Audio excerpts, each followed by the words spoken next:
I unmuted the wrong button. All right. Well, Well, my bad.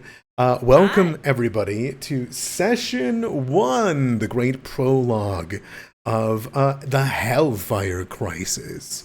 This is a long-term 1 to 20 campaign about a very strong overarching themes of war and oppression, tyranny, spies, rebellions, and freedom.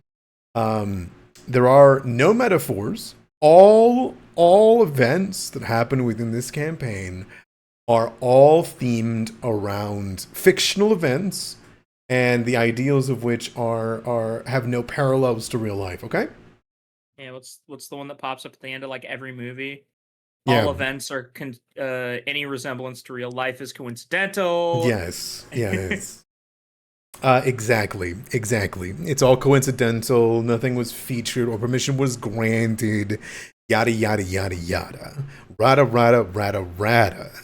I'm excited for us to get into it. We are going into a prologue that's going to jump around, as I've discussed, a bit of time and a bit of like events that are going on in the region before we fully dive into it. But in any case, we are going to jump into it. First things first, I'd like everybody to mark themselves at 2 hero points, please. 2 hero points. 1, Two. a 2, A a 3.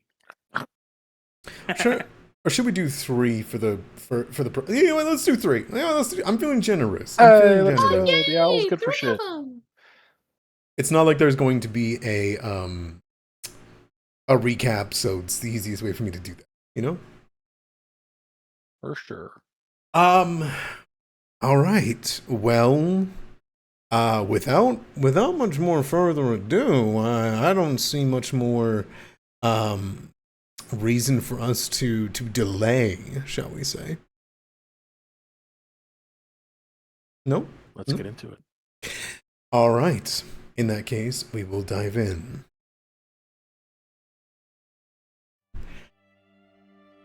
Before we jump into the marvel-paved circle at Breachill Center, which in no short time will become an armed encampment, the tall bronze statue of the city's founder of the beautiful Breachill, surrounded impassively as it watches shouting officers of all shapes and sizes, harrying a load. Civilians crying, screaming, and begging for aid. But today there are no engineers carefully stacking ammunition alongside enormous bombards. Instead today, you're simply in a meadow. We turn away from what will occur to what has. This region of Isger has received no shortage of pain. For just 25 years ago, the Goblin Blood Wars upturned all of this small rural nation. It was, before that, claimed by the Taldane. In their shining crusades in all their glory, they slayed the Kelid tribes and named this place Isger in that tribe's honor. And soon, once again, it might be engulfed in war. Hellfire. Flames. And this time it won't be just the chitterwood that is reduced to ashes. It would be its people, its history. Pravada, you have been thinking of this. Thinking of this land, what it was born to be, what it was shaped into by blood, flame, and greed. As we pan down away from Breachill in the citadel of the Hellknights, which lies abandoned up until this point, tell me, What does your meadow and farm look like in this point of contention? Grave news has come from not too far away, and you can sense this air around you.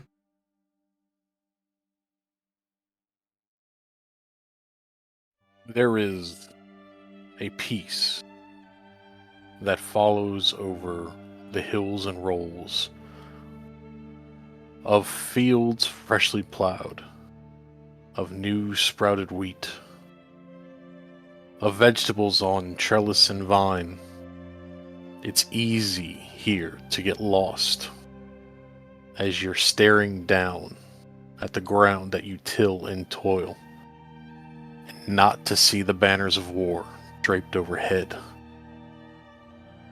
It's easy when the work needs to be done to ignore the cold chill at your back as the clouds of oppression spread. For a short time, the dotted wells, the levees, and the canals that shape water here, the works of many hands and many months, give a small, quiet refuge. Simple stone huts with thatch roofs shade all those who seek a fair chance to work the land, to make something of themselves. And perhaps we see more than our fair share these last few months, as war has begun to shake people free from their traditional moorings like leaves blown in a storm.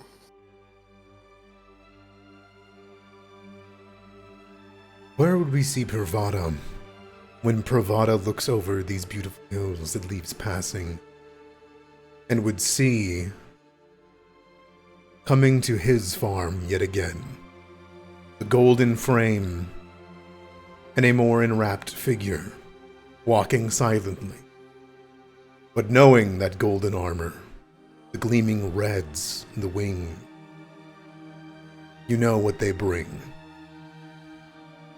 Words that you cannot ignore. But how would we find Pravada on this day, the day of which he had to leave this place?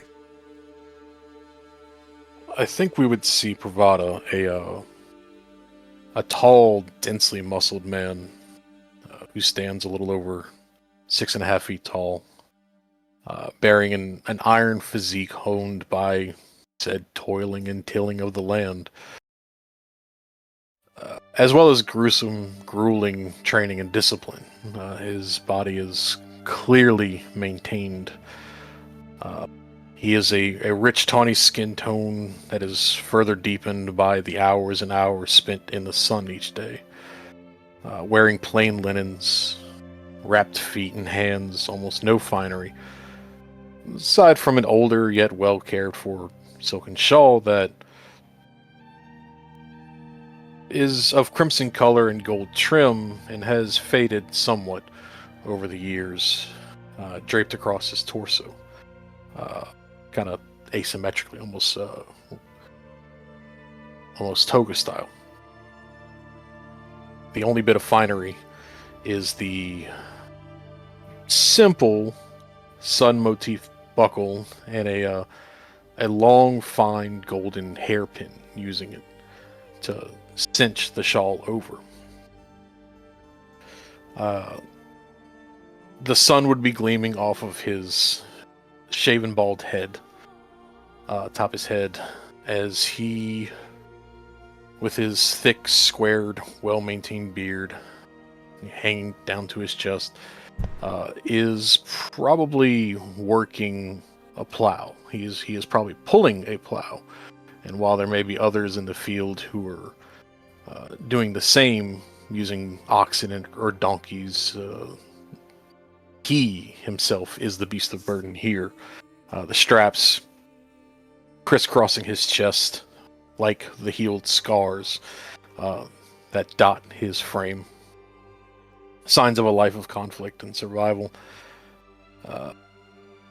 As if all of this wouldn't make him stand out from others, his eyes, which blaze golden like a stoked coals out of the hearth, or a settled blaze off in the dark night, as those eyes land on those coming to his farm, I think he would stop his work, shed the straps, and approach. In doing so, there may have been yet one more worker here. One more worker who reeks of the same tribulations and trials that Pravada has been subject to. But, in fairness, because we had not discussed this, Bram, do you believe that at this point, before word had spread, and though in the time that we are having right now, Pravada, you've had a plethora of refugees come down from the hills of Breachill, looking for refuge. They speak of people being driven from their homes, people being interrogated, going missing. Do you think, Bram, you would have left upon the first person who came? Or do you think you have tried, as you have tried so long, to keep your hand stayed, remain at peace with what has happened? At this point, do you think you are still with Pravada on the farm? Or do you think, upon the first refugee, you have already left towards Breachill? I feel like Bram probably would have already left by now. He's not really the type to stay in one place for too long, especially with, with what's going on in the world. Absolutely. It had not stoked. It had not been struck. The iron and anvil had not been dinged that there was more to come. Not until those first refugees came down, not until word came from Breachill. And at this point, this has only been, I would say, a week at most, Pravada. Pravada, as you turn towards the golden armored figure and the more lithe, taller figure beside them, walking towards your farm, what do you think that exit was like, Pravada, as you think back to someone else who had recently just left a week ago to go and aid up there already, when you know that you decided to not go just yet, to provide home and hearth for those that needed it? You think that was a interaction that was even like were you gone in the night, Bram? Did you have a spat with Pravada to come with you, as you know him to be a strong and capable man? Yeah, I feel like Bram probably would have tried convincing Pravada to like aid him in, going up there. He's well aware of how capable he is. And honestly, having somebody he can kind of trust have his back would probably have been best, but he understood that, he has his priorities. You can hunt alone better in many cases. Pravada, as you think back towards this person who desperately needed some calm, and you gave him precisely that, and to see him retreat back again into strife. When we think back on that interaction, Bram, would you describe this figure in Pravada's memories? Sure. Well, Bram is a 6'5" monster of a man, rugged from encounters he's had with wild animals. He's draped in fur that, he's skinned from these animals. His hair is unkempt, wild, and almost feral. He has the eyes of a man who seeks nothing more than peace, but there's also a lit flame behind those eyes as he knows what he has to do to gain this peace.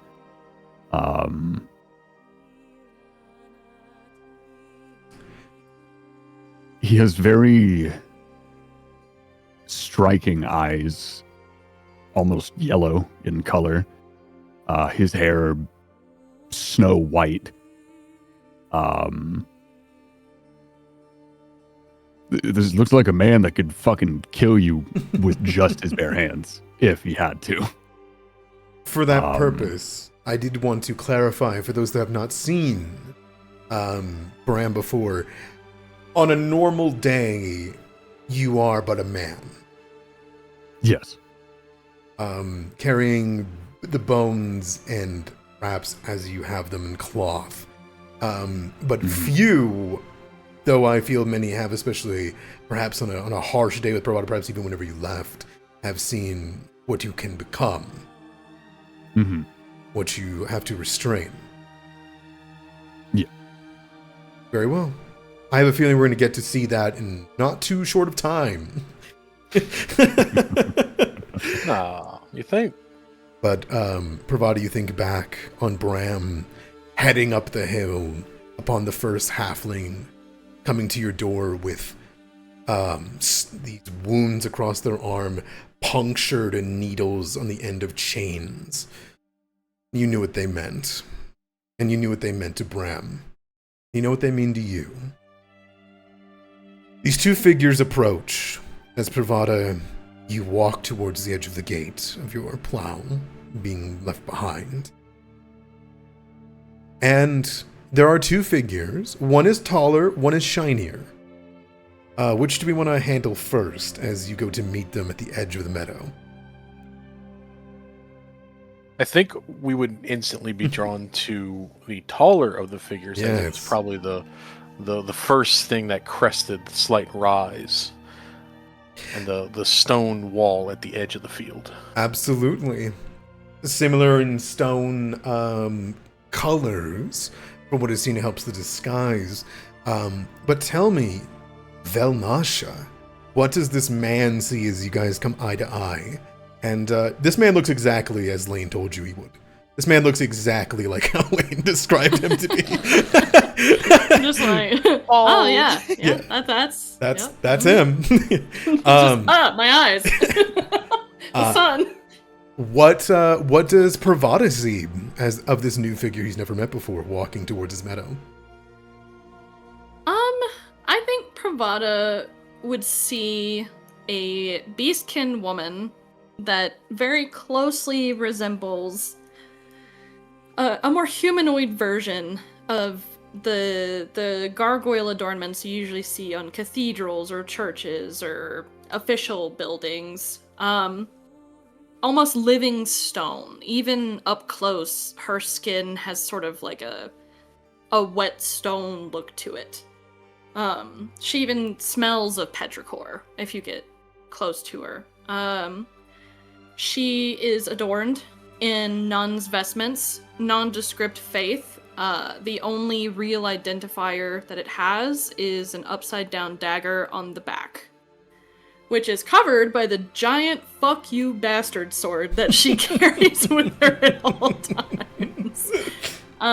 Which is mysteriously wrapped in a thick layer of bandages, almost fully obscuring the weapon.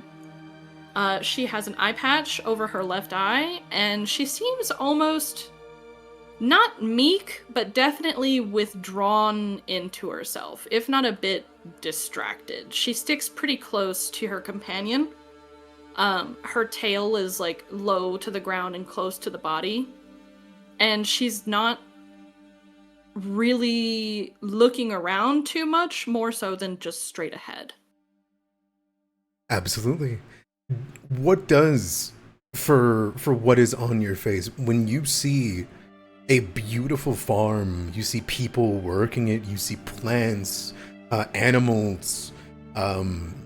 As I don't believe you've been far to. What is your, as you look across it, do you have any emotions that go across your face? Do you look surprised or emboldened? I think nothing obvious flits across her face, but she does kind of like slow her walk to take it in a bit more. Mm-hmm. Beside you, coming across the stone wall a little bit slower, trotted along beside by a dog, is a golden armored figure, which, if you would be so kind, Lane, to describe a figure of which Pravada has met before. Okay. Lane stands at a statuesque 5'8", well, statuesque for a hobgoblin, at least, clad in golden armor that shines in the sunlight. A red furred cape drapes down from the back of their helmet and reaches the floor, and metal wings sweep out from the sides of their helmet, easily assumed to be decorative by most, but it makes room for their ears. Despite their smaller nature, they are not easy to miss in a crowd. Or despite their smaller stature. Their dog follows by, in contrast to their owner. Bear is alert and eager to meet new faces, though his master's presence seemingly tempers any excited barking or scampering that may be more natural to a young dog. Excellent. And the dog, looking up with a resounding excitement, is looking up towards you with that permission of, can I run down Bravada and lick his face? Can I do this, please? I think since they've all met before, Lane will like gesture to like, yeah, go on, you can do it. You hear the across immediately, and what does Pravada see as his first combat begins of the campaign? Bear is a stereotypical Isgari boarhound. The Mastiff is thin but not bone thin, clearly like well exercised, muscular. His coat is well groomed and his pelt is blue in the dog code sense, so like a warm grey, more like with a white paper face spot and multiple spots around his body. Oh. He wears a leather collar that appears finely made, and light leather armor with a harness. Attached to the side of this harness is a couple of small bags and a bright red flag jutting from a pole with the symbol of a wing crossed with a sword upon it. Excellent. Pravada, I assume you take this in stride. As Bear, Yeah, who you've met before. I want to clarify something with you, Mm-hmm. Lane. You said a Mastiff. We're talking like English, or are we talking like Tibetan? We're talking like it would be more accurate. I don't think I like it's sort of like Great Dane-ish, I would say. Okay, Yeah. gotcha. For all of Bear's speed and size and mass, Pravada stoops down to greet the leaping dog in his arms and holds it as one would probably, like, I don't know, an Australian Shepherd or a particularly rotund corgi. This man is truly massive. We have some well-fed stock in our group, it seems. As he is not perturbed by any licking, any wiggling of dog, any climbing off on the shoulder and running around between his legs. Excellent. Soon enough, the rest of these folk reach the distance, and at the edge of the stone wall, you over the side of it, or do you welcome them behind the stone wall? I would have approached to the wall as everyone was coming, because the wall is, manured field. Yeah. It's not, like a garden at this point. It is being tilled and prepped for planting, so as to not make guests walk through before they've been offered a drink of water, some food, a place to get in the shade. He would approach and come beyond the stone wall. Lane, as you come closer and you can see a bit over the wall, you notice a young human and a goblin, both of which who, the last time that you were here taking refuge, were injured. And now at this point, you can see them working hard, planting something, and you can see they begin to look over towards Bear and the dog as they've seemingly become fully healed in the few months that they've been taking refuge here. Budlane, you are here with a task with your ally. If you guys wish to give greetings to each other or cut straight to business. Lane would probably cut straight to business, but if Elmarsha would like to do greetings first. I think, quiet as she usually is, a woman of very little words, she would just kind of like dip her head to the shoulder in respect, but otherwise says nothing. Then Lane will nod to Bravada and go, Bravada, we have business.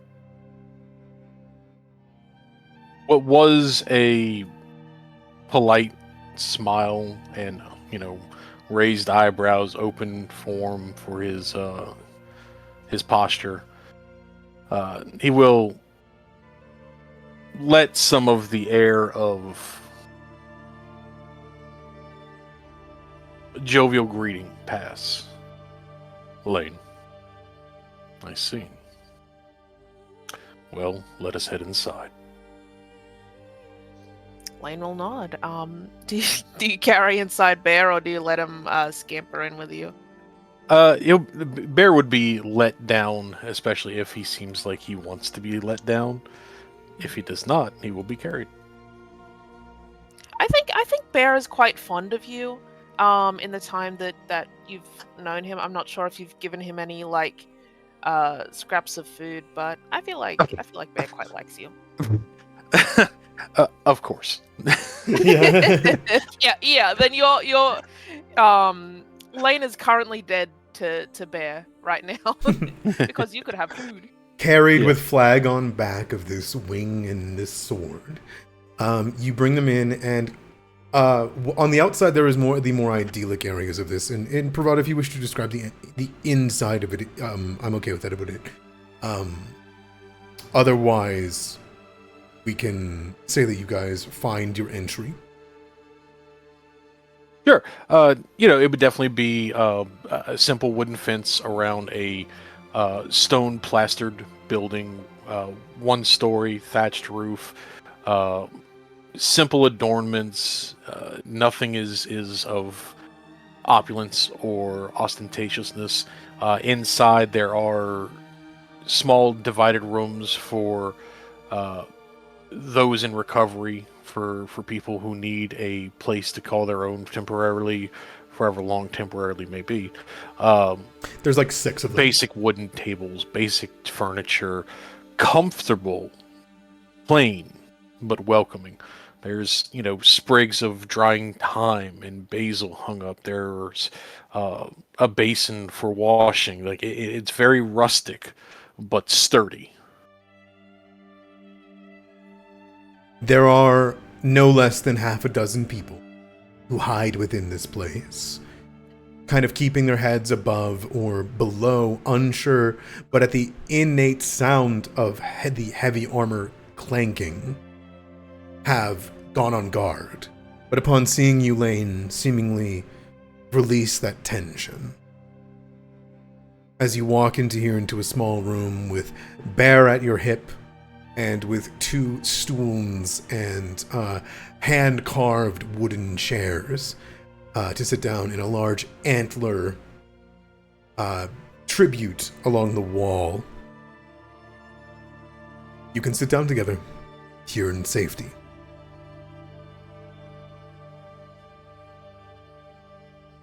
I think we'll head towards a back portion of the house where it's a little more private.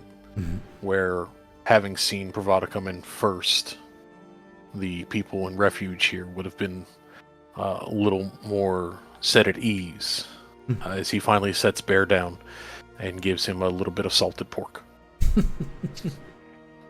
Bear will definitely enjoy some salted pork for sure. And we'll lick your fingers. He will get scratches at the ear and at the base of his tail. Excellent. But as Pravada has done this and provided us with a little bit of privacy, he'll turn to Velnasha and say, I am called Pravada. This is my homestead. There are many here who are welcome. There are many here who are excuse me, choked a little bit. There are many here who seek peace. Please be welcome. Please be at peace. I think she would nod again, gratefully, her hands kind of like tucked together. I am Abbess Nanaya Velnasha. Just Vel for short. It's a pleasure. He nods, Vel, and we'll start getting some simple wooden cups and fill them with water from a pitcher and set them on the table before you. Yeah, Lane will definitely gratefully take it. And we're quite in private right here, I'm assuming. In that case, yeah, Lane will like tip the. Oh, what? I'm blanking on what you call like the part of a helmet that flips up. The visor. Faceplate? Yeah, Visor? the faceplate. Yeah. We'll flip it up and reveal the scarred lips of a sort of greenish yellow, the skin of a hobgoblin, and we'll take some sips. But yeah, Lane will let the water start flowing and start speaking.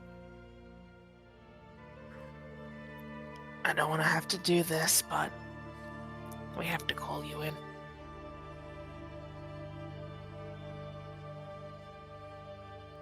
There's a tightness from shoulders down as he's leaning forward onto the back of a chair, and there is a audible creak from the wood of this sturdy, simple chair that his hands are clasped onto. I mean, there is much that I wish for in this life. I do not wish to revisit or to amplify hostilities. You know I don't want that. You know I will help however I can. And you have Please help. tell me what has happened. Let me find a way to where we can help.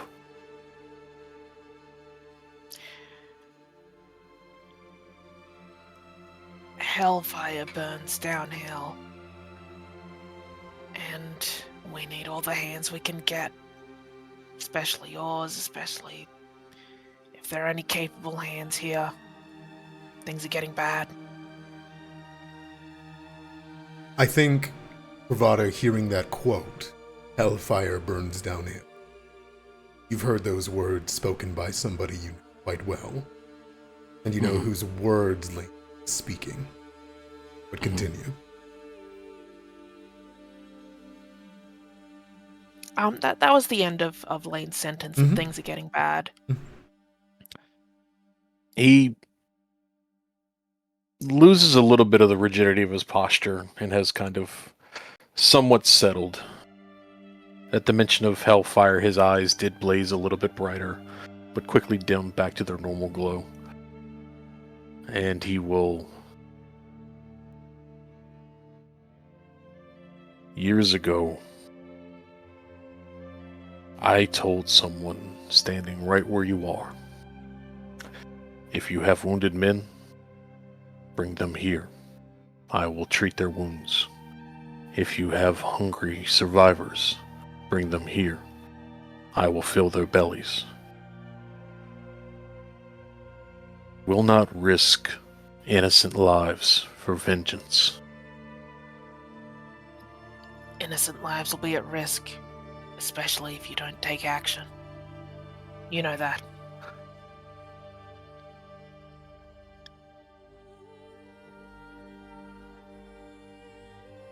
Not only this farm, but others.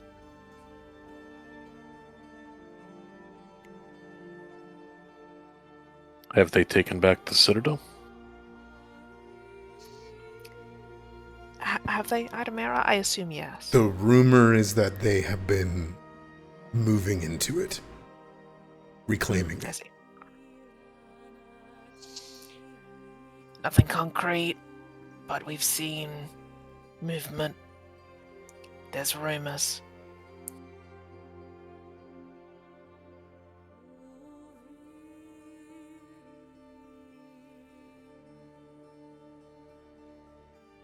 And your friend here, are they also enlisted in this blossoming war?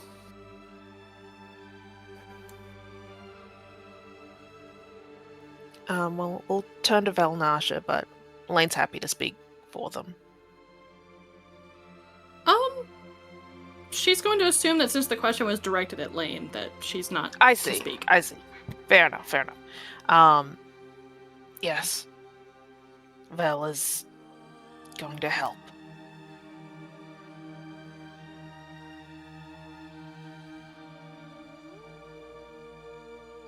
He sighs heavily.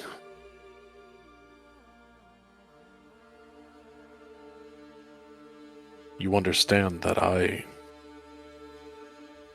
can do so much more to save people here. We wouldn't ask this of you if we didn't think it was necessary. If we didn't think you would be targeted next. For all the work that you do here.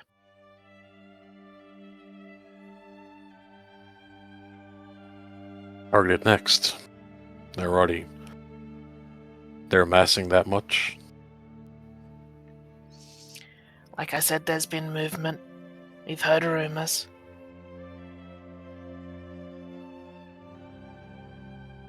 It's only a guess on my part, but I certainly wouldn't be surprised.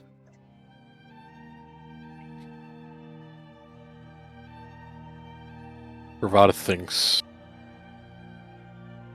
of a night long ago, of wicked vengeance and anger, the cost of pride.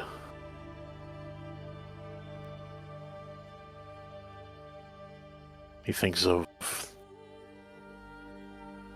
the wild warrior who has already set off in that direction.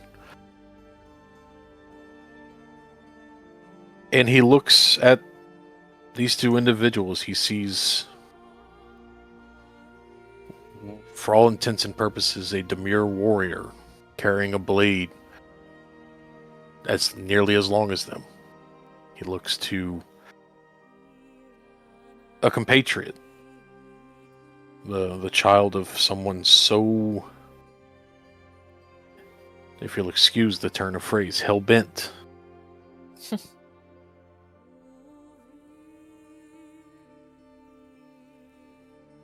And he thinks about the futility of trying to preach peace when knowing that these individuals alone, just their presence here, has made him a target, made this place a likely stop on a path of destruction.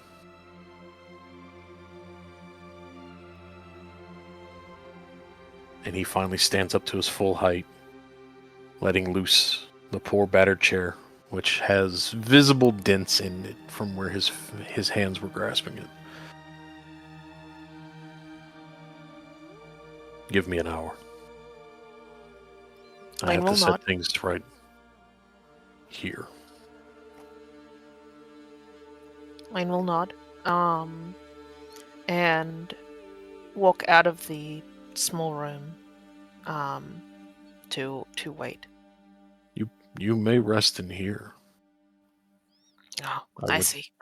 I will not put you out. Fair enough.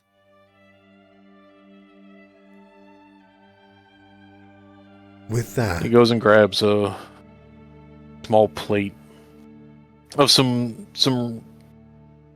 root vegetables and some greens, a couple of tomatoes, and puts them down for his new guests to refresh themselves from the journey here.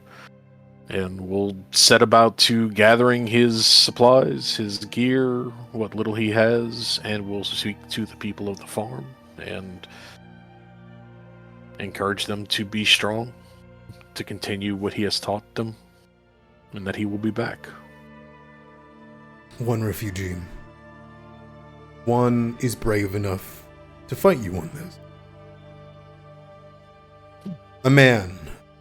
He is still recovering from the chill. He was nearly drowned. Not from interrogation, not from attack, but in order to come.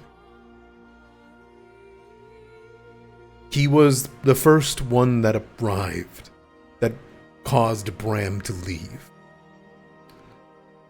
This man had told you he had to swim under the gates, squeeze between them, breaking a bone in doing so, in the river, to make it out of Breachill. He would take your arm as you go to check on him, to say goodbye, and look up towards you desperately and say, "Please don't leave us. There's too many. You won't be able to leave."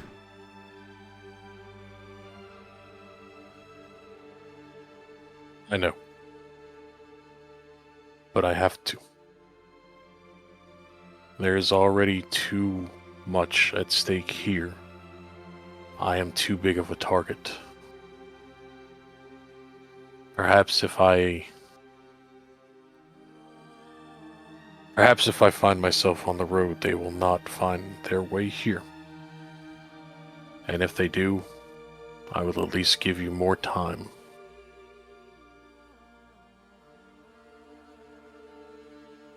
He nods. A tear begins to streak down his face, and he says, "May she bless you. I will pray for you. I will. When I am strong enough, I will come with you. I'll find you."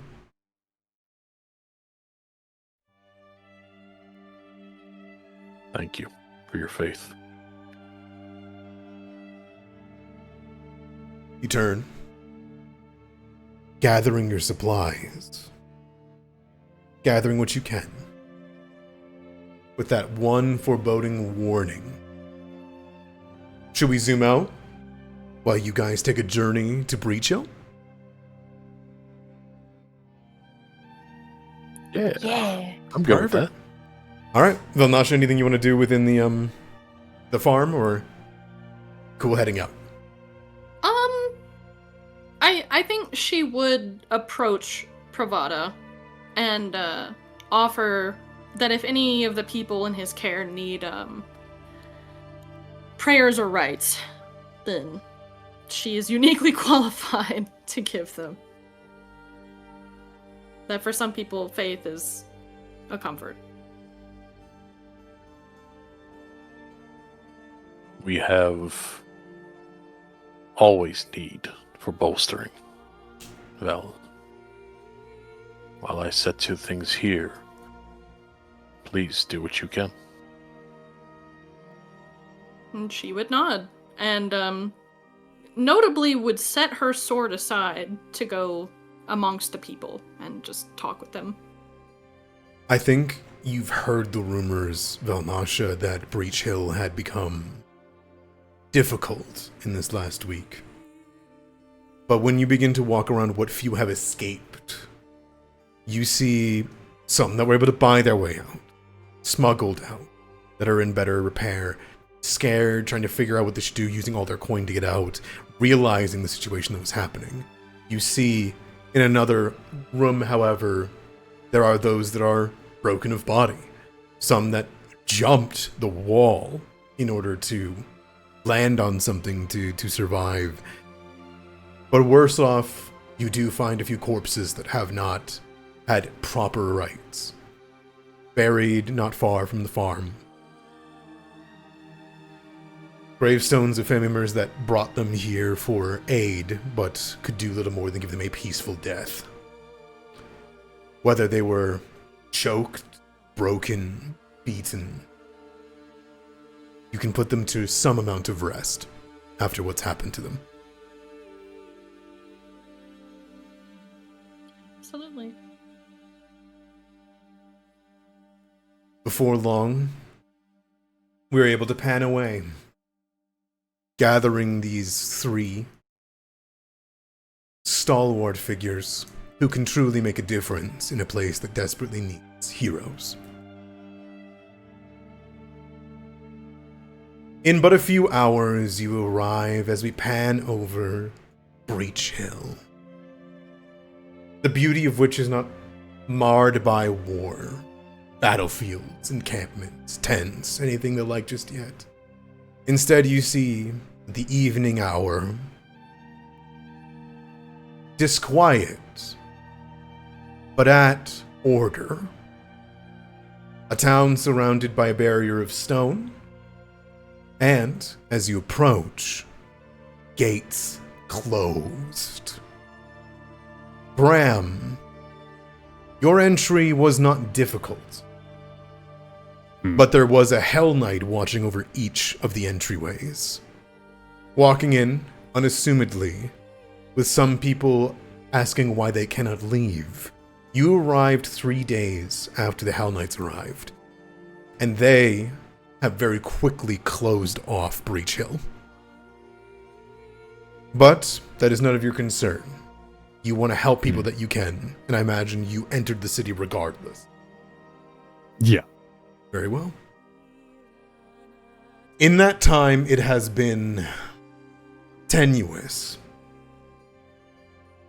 Nobody's been hanged. Nobody's been dead.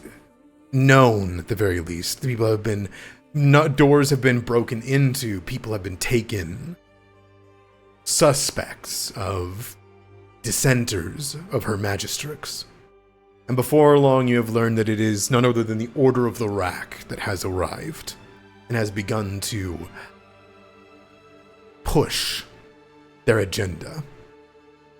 They seem to be looking for someone or something. They cannot seem to find it, however.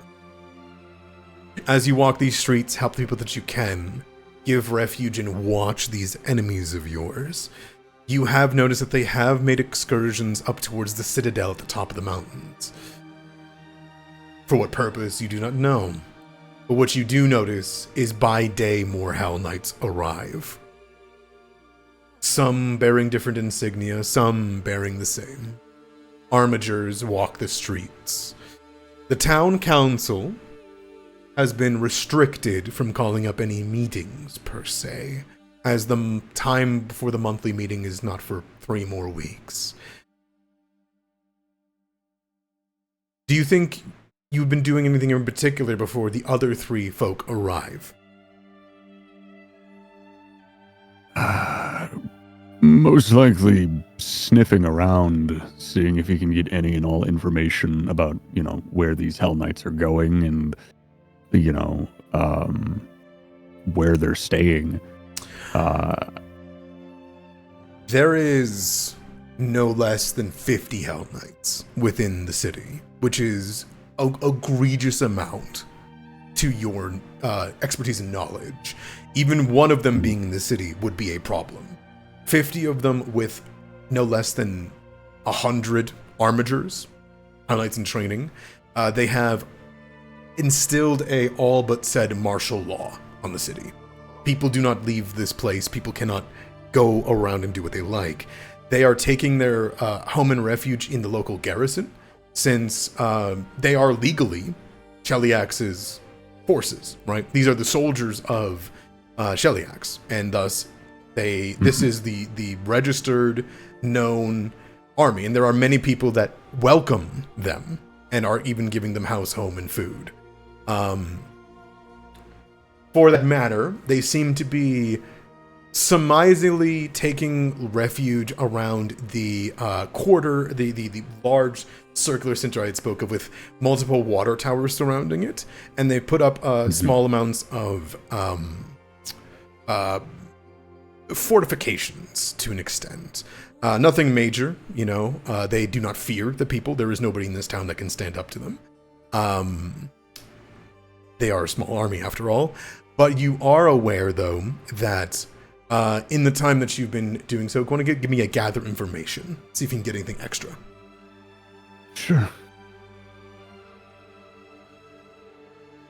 It'd be in the exploration tab of basic action macros. Got you. I'd say you can do that, or you can do a track. Oh. Well, I already rolled it. Oh, I didn't get a roll. Oh, well, I guess I'll roll track then. Okay, sure. My foundry appears to be very upset with me. I apologize. Give me one moment.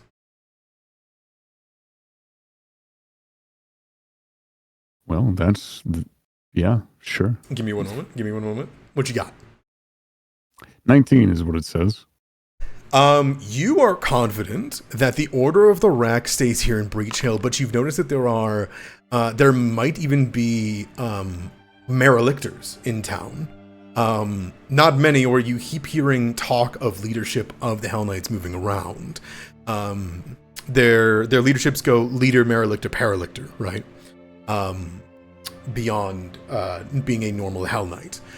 You would know through your tracking that there is some signifiers, which you believe that there is likely one signifier around.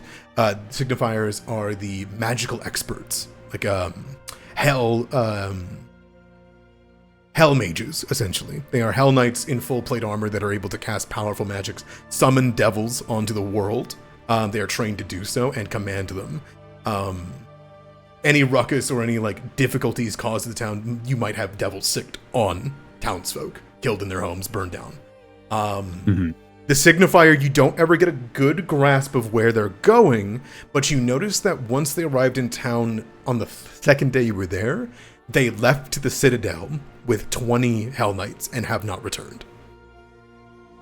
However, you're able to learn that the Hell Knights are awaiting a Paralictor to arrive, and thus have staved off anything too major, and they come and go between the Citadel and here by day and night. They're basically taking shifts, 20, going up towards.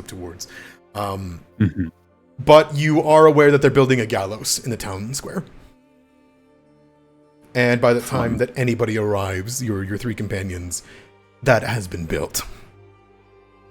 I imagine you'd be staying at a local tavern.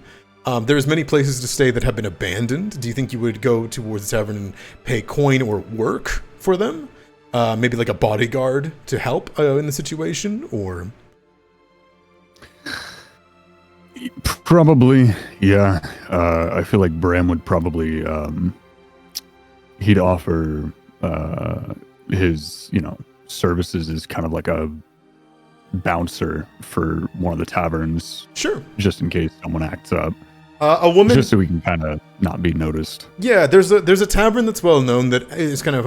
It's, the owner of which is a priest, I say, quote unquote, of Caden Kalen, who is the god of drunken luck and adventuring. That place is called Caden's Keg. Completely fine.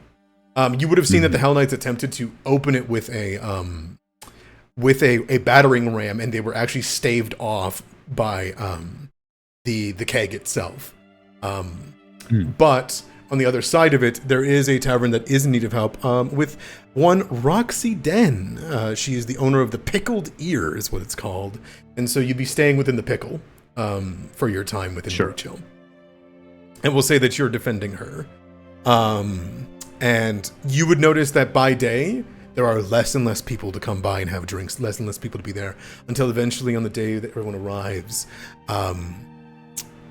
you are the only person defending just Roxy, who seemingly is waiting and seems... She stays there all day and night for some reason.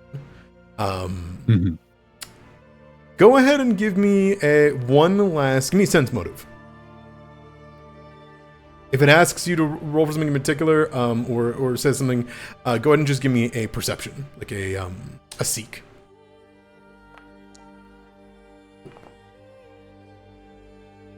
Bram, you think Roxy is hiding something, and I believe you might think that Roxy is by night guiding refugees through the tavern somehow. And might be a big reason of why you're protecting the area more than anywhere, even though there's nobody here. Okay. All right. And he's aware of this? Like, Bram knows this is probably what's happening? Yeah, you see how, panicked Roxy is whenever Hellknights come around, if that makes sense. Like, you notice that, there is guilt in her face, which deems to you likely that she is helping against the Hellknights in some great way. Got it. Okay. All right. All of this changes on a fateful day.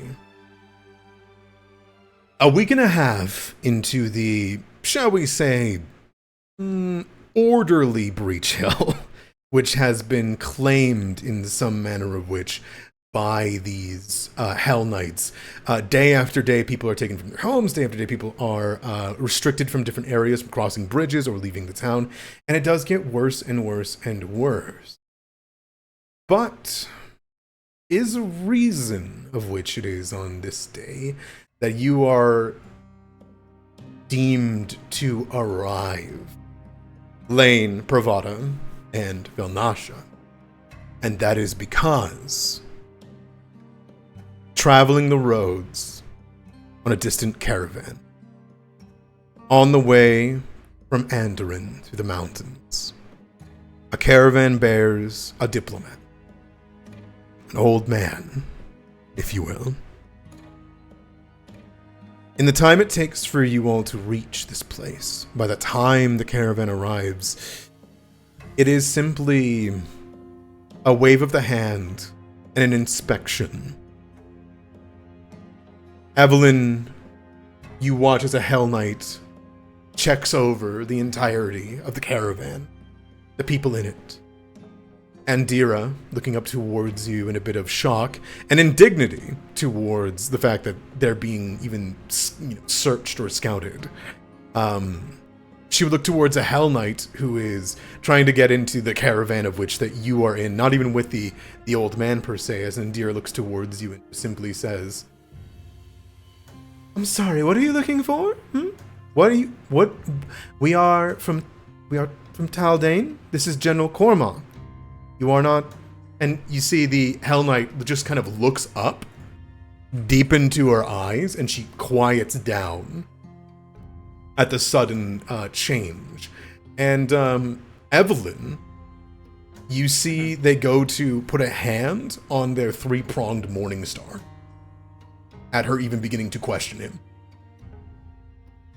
I think she would put a hand up and say, "She's new to the area. I apologize. She is my ward." And I think she would turn towards Andira and just kind of put a finger to her lips like, "Shut up." The Hell Knight turns, looking towards the front caravan, and you'd see the old man. He kind of leans over the side towards it and says, "Anything you have to say, you can say to me, Rack." And you would see the Hell Knight twist the helmet backwards towards him. And you would see Andira goes to puts back, and you see the Hell Knight switch back towards the two of you just for a passing glance, and says to you, Evelyn, low in between the cracks in the helm, "Keep it buttoned up, Black Jacket.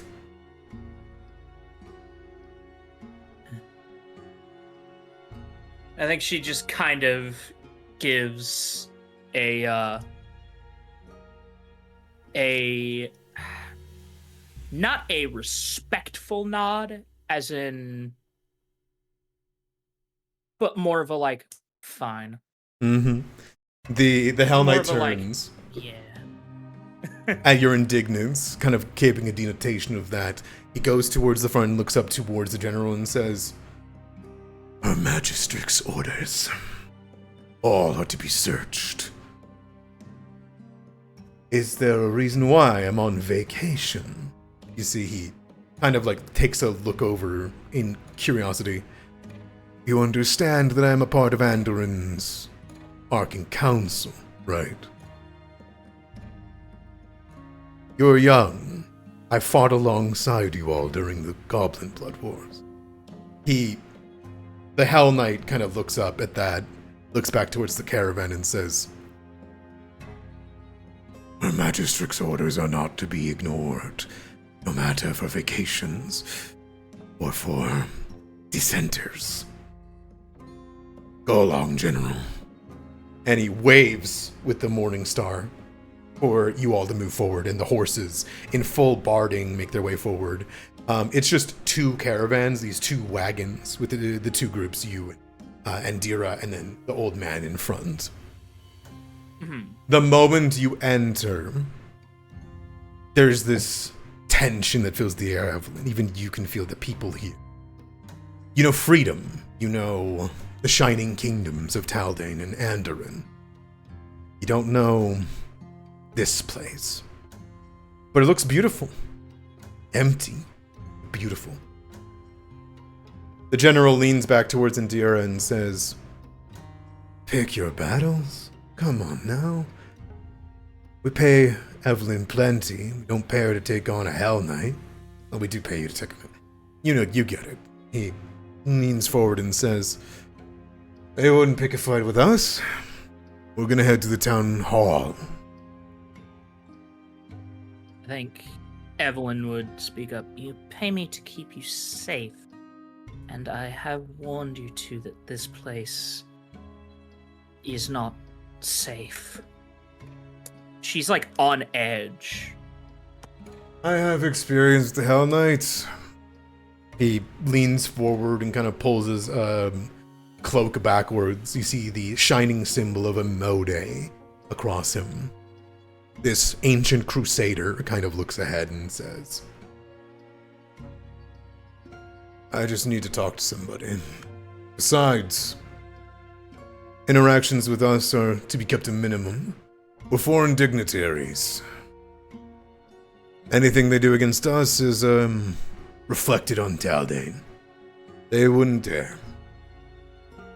And Dira looks up and goes to say something as though stand up, and you hear him then cut her off and say, "And anything we do is against her Magistrix and the great steward Hedvend VI. Blessed his name."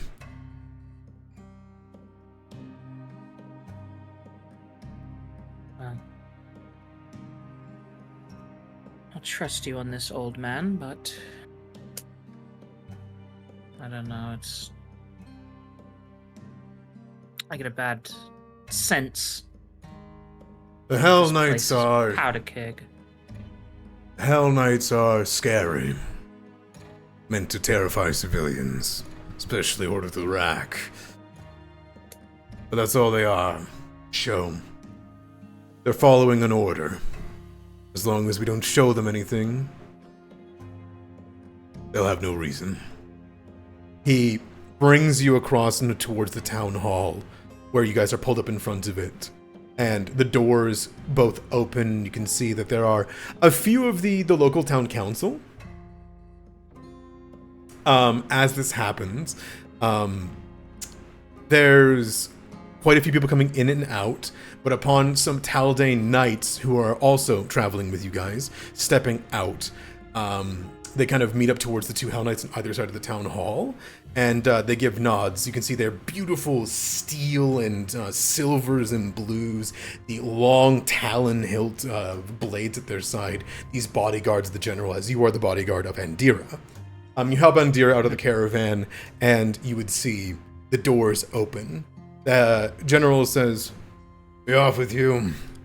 Thank you for keeping it secure in your service." And you would see the general makes his way into the town hall, and the Hellknights will scatter, basically, at the Andoran Knights also coming forward. The doors close behind you all as Andira comes in. There's 5 great desks at the top that are empty, as it seems as though the town council themselves aren't even allowed to meet here. There's pews for the people who should be here to talk, but there's nobody here. You see the general kind of just unwrap some of his traveling cloak. You can see he's wearing black and red as a show of faith to Cheliax. And he sits down at one of the pews. Andira comes by and sits and says, "Are you sure? We are in the middle of the town. How could they get to us? How could they? Aren't you?" And you see he kind of just puts up a hand and says, "We contrast. They'll know where to go." With that, Velnasha, Lane, Pravada, as you guys enter the town on the same day, you guys begin to wander, and you would enter from the western side. How long does it you think it takes for you guys as you pass by a Hell Knight who does inspect you all in this quiet place? How long do you guys think it takes for you guys to find the town hall or where you're supposed to go? You look anywhere but the town hall, or do you head towards the town hall? Lane, as stated, is all business. I think they're trying to beeline it to the town hall. Okay, perfect. Pravada, that's okay with you? As you look around and see, Yeah. This place is way too quiet. The streets are empty. Okay. Yeah, I think there's a sense of oppression and, quiet brimming. If we have something that can alleviate that, if Lane has a task for us, then yeah. Okay. We would do that. Pravada, even being here this long, you look up towards the citadel and your eyes, golden shining, feel something from there. You can't see it, but you can just... There's something, a heat, almost... When you're too close to a fire and you have to almost close your eyes, just looking towards the citadel at the top of the mountain, it's treacherous. And yet,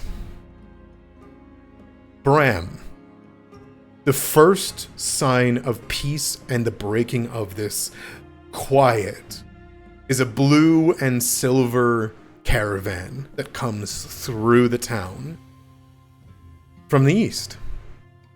You notice that there's a quietness that comes with them. The Hell Knights even move out of the way for this caravan. Like, they're not supposed to be near it. They're not supposed to interact with it. Would you follow that? Yeah. Okay. Sticking alongside, keeping close to the alleyways and trying not to get seen. About, I would say, 3 hours later to them arriving at the town hall and you watching to see these people you see these Andoran knights, beautiful and resplendent. I believe it's art of them. Hold on.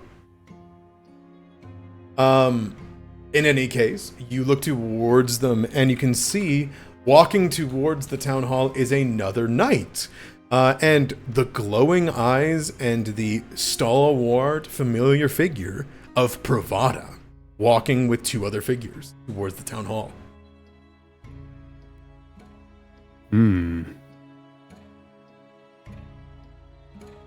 Interesting. Would you move to Do I know? Or Yeah, I think he would. Okay. He'd walk up. breaching this time, Pravada, you see somebody moving from it, and you see the monster of a man with the unkept wild white hair and familiar garb fully decked out. You would see the yellow eyes of Bram walking towards you, and you guys would meet up. Pravada, you're in the middle of the streets here before walking into the town hall. This is perhaps not where you expected to see him. Bram,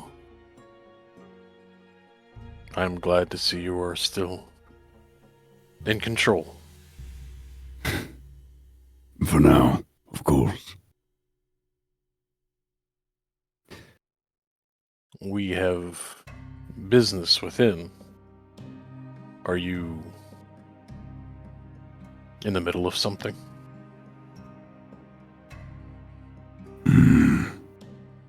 I can't say that I am.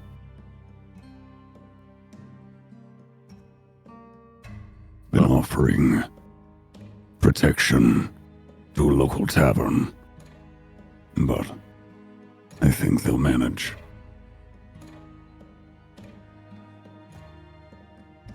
And he will turn to the others. Lane, well, this is Bram. He is good-hearted. And if our task before us requires assistance, I think he would suit us well. Lane will nod, and say, "Well, good to meet you. Any friend of Pravada's is a friend of mine, and as I said, we could use all the help we could get." Well, if it's a fight we're getting into, count me in. Lane will chuckle. Oh, pardon.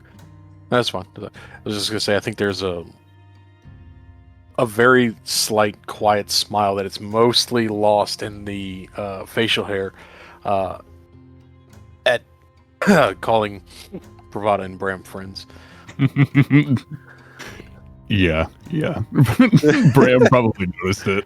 The slight smile, because he's just like, yeah, I don't know about that. That's a word.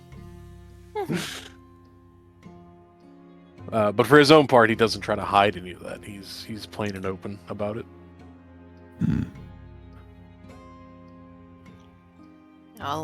Lane will chuckle at you saying, if it's a fight, you're there.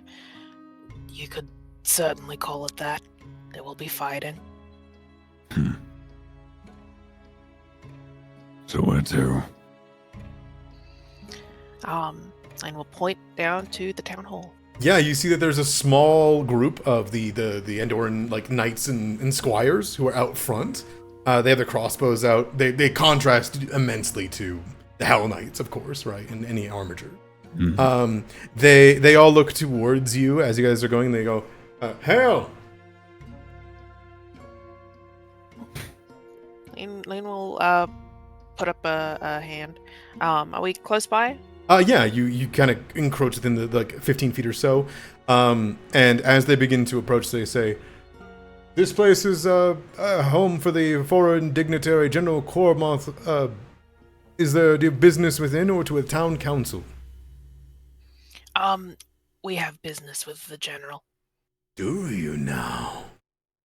You hear poof, poof, as kind of hidden away beside them, you would just see a Cheliaxian knight, not a full-on Hell Knight per se, but a one of the more royal knights of the Cheliaxians, and yes, this is their real art. Okay,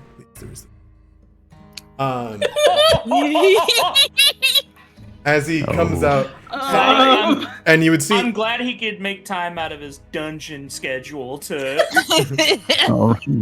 That's just Batman, dude. He kind of done. He crosses his Batman, arms. he sniffed panties.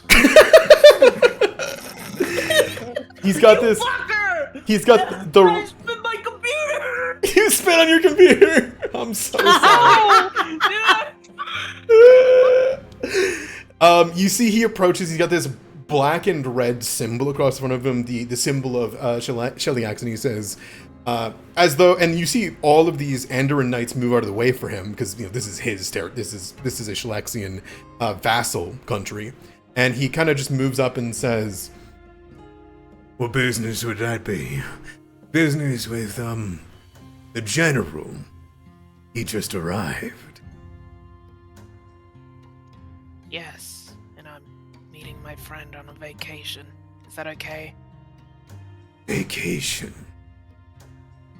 Vacation in Breachill. It's a lovely time of year. He like smiles. Like miserable outside. Yes. Yeah, it's like foggy. He just looks between the four of you and says, "That it is." And he leans back and he says, "Go on then. Go meet your friend." And he will move out of the way. No, Lane will step in. All right. He watches each of you as you go by, blade on his side. That was a full mouth of water, man. I'm cleaning. I'm sorry. Crazy. It's okay. I think as Bram is passing this guy, their eyes will kind of like lock. Mm-hmm. You think Bram's sizing this guy up. He gives you this look. You see his full armor. You see runes bedazzling them. You can see the hilt of his blade is in this devilish, like almost spike, and there's like runes on them too. This man has been given everything in a manner of his noble position as a knight.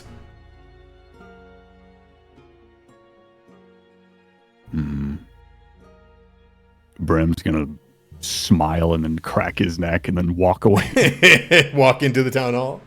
All right. Mm-hmm. The Andoran knights and the squires move out of the way, and you can make your way inside. Upon doing so, it is a quiet and empty hall. It creaks with each of your footsteps, and you would see that there are multiple people inside. I'm going to move you guys over there, if that's okay. Yes. Yes. Yeah, I'm almost done cleaning. Yep, no worries. God damn it, dude. You're welcome. Oh my god. Thankfully, most of it hit the floor and not any electronics. Mhm. Perfect. There's a bit of quiet in the time that you guys have been in here. You can see that the only 4 people are in this building. Is a set of, shall we say, nobility. Nobody is wearing full armor, save 2 people as we go inside. The first things first is the first person that greets you upon you guys opening the door is this a soldier, a squire. They turn towards you with big gleaming blue eyes, and they wear purple, which denotes them a squire of a powerful knight. You can see them wearing the Andoran symbol, the eagle across it. You can see that they have a mock blade, not a full knight's blade just yet. And they are bedazzled in armor with a piercing on their right and a scar on their cheek. They look for a moment surprised and then smile as you enter. And then you would see that there is a woman of royalty. You can see the beautiful garment. You can see these blue roses going across them, makeup and jewelry across that you recognize likely has to be Reginald Cormoth, the daughter of the general. And you would see a man who's pushing like maybe his 40s or 50s in reality as you look at him, as you see the old man as he's been known across the region. And yet, with the symbol of Amode on the front, and despite that, he looks no older than like 45, at best. But when you know Lane by your intel, this man is like 60, like maybe 70 years old. He is not wearing his armor. He only has a blade on his side, seemingly for show. He's sitting down at the pew, praying, or in some manner of which speaking to himself. You would see that the squire looks over in surprise, but Evelyn, tell me, where are you positioned in the town hall as it's been quiet here? I think Evelyn would be quite close to Indira. Maybe with even 5 feet. Sure. Would you like to describe your character as the party looks over and sees a new face? Sure. You would see a woman who stands at about 5'10". There she is. you would see a woman that stands at about 5'10", and she's mildly armored, which, given that she looks like, she gives off the impression with a sharp black suit with gold accents, some sharp, I don't know the word, but like nice dress shoes. She doesn't give the impression of a woman dressed for any sort of combat, but more of an office job. But the armored pauldron, the rapier on her side, and the sort of cocky yet hardened look would give the impression of a bodyguard that thinks, I can kick your ass and I'd make it a show. As she kind of turns towards you all, puts a hand on the rapier, and then looks kind of confused at Andira, at the old man. You would see Thrune, who you know to be the squire of the old man. Mm-hmm. Looks over, and they immediately go, presenting the General Executive Consort, Lord Captain Commander, here, retired Captain Commander. And you'd see Thrune something nod, as they'll go, yes, retired Lord Captain Commander of the Eagle Knights, General Reginald Cormoth. And they give like a bow to you all, and then we'll move out of the way.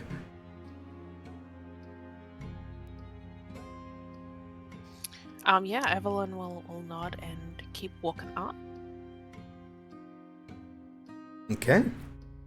As you begin to approach, you see the old man just looking up at the pew and then looking around, seeing the symbol of Breachill across the way, the spire in the distance through a window. And he looks over towards you and then smiles. The creases in his face mark a veteran. The creases that come across are cold eyes, and he says, "Oh, they describe you as such. I was told to look for golden armor." Well, I do cut a pretty distinctive figure, I have to admit. Father, who are these people? He gestures and says, "This is Andira, my daughter. Andira, we are here on vacation, but I am aware of a meeting, a discussion that needs to happen. Once this is done, we can return to our beds. It's been a long journey."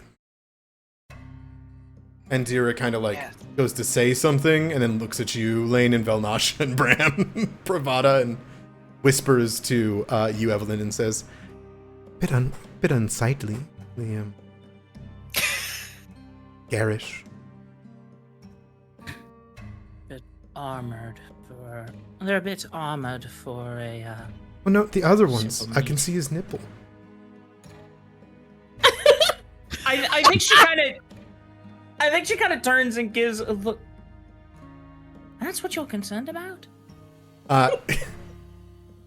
She just smiles and looks back and says, "I didn't expect it, is all." Fair, neither did I. Ethrin's on full duty. You see Ethrin's watching, hand on the mock blade. No. Yeah, Evelyn also has had a hand ready to draw the rapier. Mm-hmm. Ready, I don't like this. She moved up next to Andira, just in case. The general looks up towards you, Lane, and says, "Bit of, it's a bit worse than I thought it would be, but I wanted to see it myself." That it is. Yeah, Lane, unfortunately, they would really like to try and work this into a sentence more naturally, but they don't want to linger too long. Mm-hmm. So they say,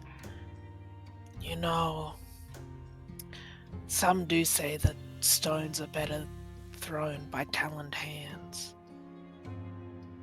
His eyes meet your helmet, purses his lips, He looks down, puts a hand on the symbol of a Mode. Very old champion of a crusade. And he looks up at you and just says, I had hoped not to hear so. But when some call for aid, it is unright for those that can hope to answer. Do you have it with you? Does Lane know what he's referring to? I don't think you've been given full. No, I don't think you know like exactly. I see. What this is. I've not been given full. Mhm. Unfortunately, I was only informed of that. I know not of what you seek. They have them. Very well. We'll take the shards. Once they're in our grasp, we will help. He looks up towards Endira and says, we're taking our vacation to Sarangalo this night.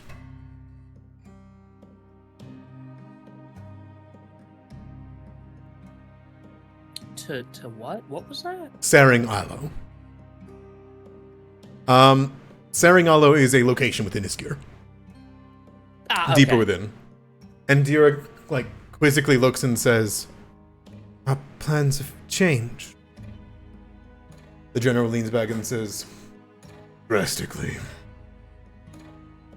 These people call for our help, Endira. Andoran will respond. She doesn't seem to be putting together the full context of this. But then, like, she starts to piece it together. Her eyes go wide and she says, Father, you're far too old. You retired. The Talons are not... These people are not at war.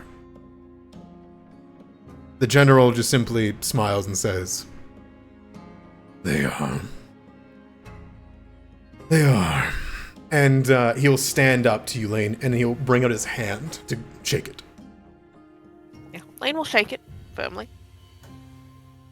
And the rest of you, can an old man know who he will be fighting with? I am Pravada Tenprava. I am of the Fallen Leaves. He nods and says, The garb. The Goblin Blood Wars, they were farmers. They've spoken of you. I sent some to you. It's good to meet you in person. He nods. He turns towards you, Velnasha.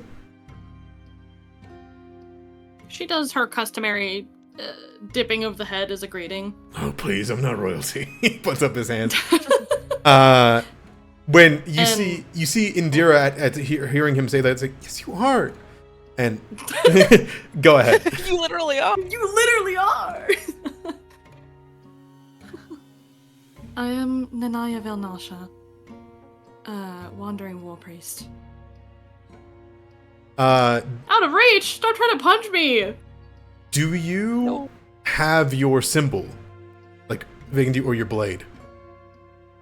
The blade is strapped to her back. Mhm. It is almost as tall as she is, but even if she didn't have it on, there is a sword emblazoned on the back of her robes. No. Is the sword's fully wrapped, but is it just the blade or is the hilt too? The whole shebang. He looks at it and he's gonna roll income knowledge.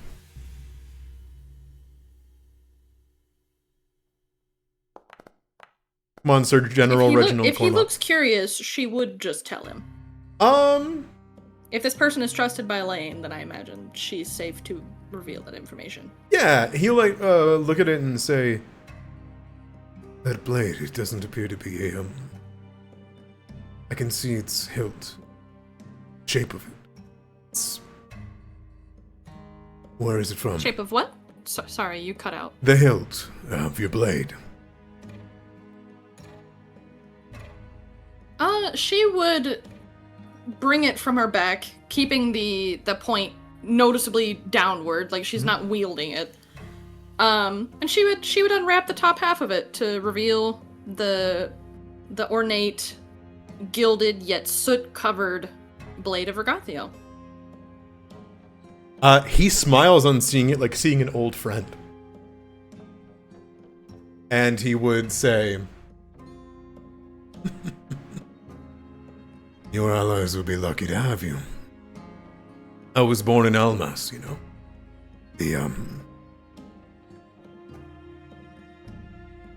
The eagle's wings often flows with golden wings." I think this is the first time anybody in this room is going to see her kind of crack a smile at that. Like actual fondness.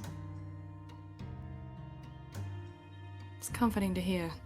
It's, difficult to keep it under wraps. Haha. That is her shitty attempt at a joke. He smiles and says, That was a good one.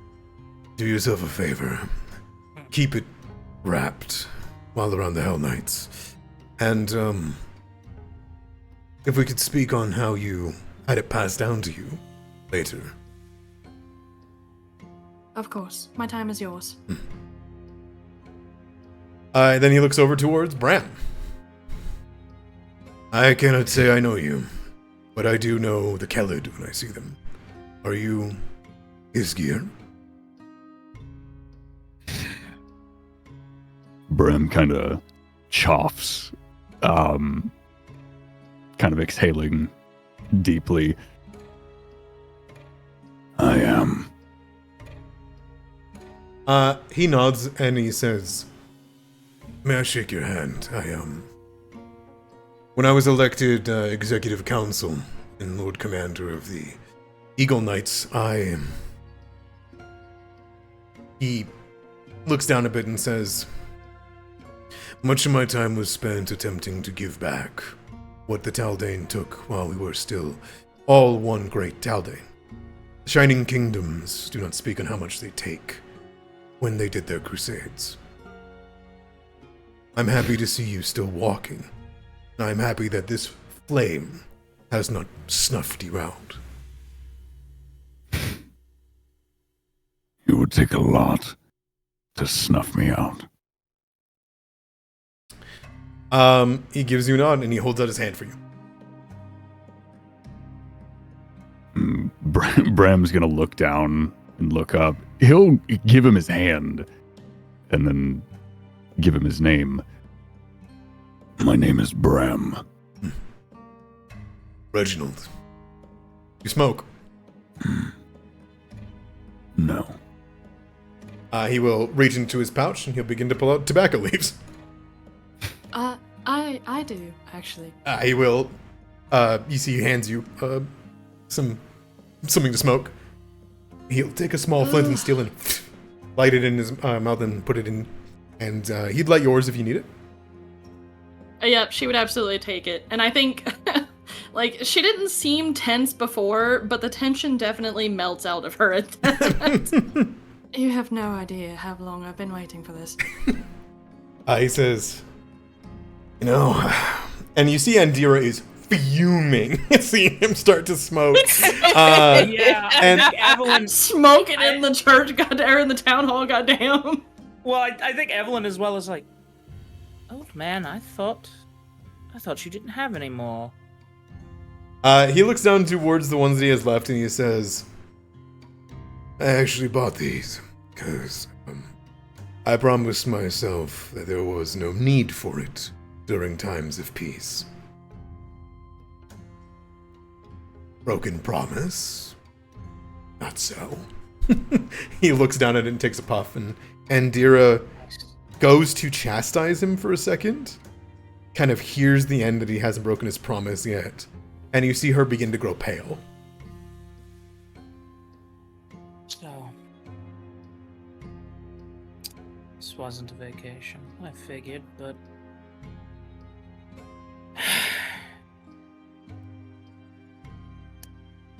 Me and the girl are to go to Sarangalo then. We're all going. Then we will return to Andoran. And then we will bring more, if needed. Hopefully it's enough on its own to stave off the wreck. She nods. He looks towards the rest of you and says, in the meantime, you hear the doors are hard knocked on. You see Ethrin turn and kind of draw the blade suddenly. The general sighs and says, about the back. Lane will nod. Already. The general says, I don't think this is good company. And he stands up. Maybe you should have stayed quitting with the tobacco, old man. With any luck, this one will appreciate it. The doors begin to push open immediately. Okay, yeah. We're making our way out. Mm-hmm. The door swings open, and you would see a Hell Knight taking off his helmet as he walks in, immediately beginning to breach into. You see blacks and reds, a beautiful serrated blade as he walks in, and you hear him go, "Old man," with a smile on his face as he takes off his helmet and says, "Is that you?" And you hear the general stand up and walk to the side, and he goes, "Kato," and he kind of just gives a bow. You see Kato give like a small mock one as he's walking. His eyes glance over towards you guys. If you guys don't leave the room now, he will get a full glance on you. I was gonna ask for a quick timeout. Yeah. Is Bram not moving? That's up to Bram. Bram's dead. No. Bram. Am I moving? Yeah, when the door slams we on were you. told so- to leave out of the back door. Yeah, sure. Yeah, He'll probably like walk, but he's keeping a close eye. I think, yeah, Evelyn will see the Hell Knight and grab Andira's arm. Not look happy about this. At this happening, you would see Kato look over at Andira and say, "Oh, how you've grown." And immediately Andira gets stunted in place when if he is speaking to you, you know, in that moment. And the general looks and gives you a side eye, and you see as she's getting pulled away, they like stop, and the general gives you a knowing glance of, "You better not take her." And you guys can leave to the back. I'm gonna leave you guys tokens so you guys can see the scene despite this. Okay. Okay. Evelyn is remaining next to Andira. It is her duty to protect her. Ethrin goes, General, Executive, Council Lord, Captain, and you would see this Kato just walks past Ethrin, just not even giving an eye, holds out a hand for the general and says, "Been a while, old man," and will take his hand and like they'll shake it, and the general will say, 25 years. 25. Kato, I thought you died. And Kato would shake the head and would say, "Well, it didn't take." And he would take a moment and look up towards you, Evelyn and Dira, and just say, "The glorious reclamation. It was well, it was difficult for many of us. It took many lives, and I was not paralictor at the time.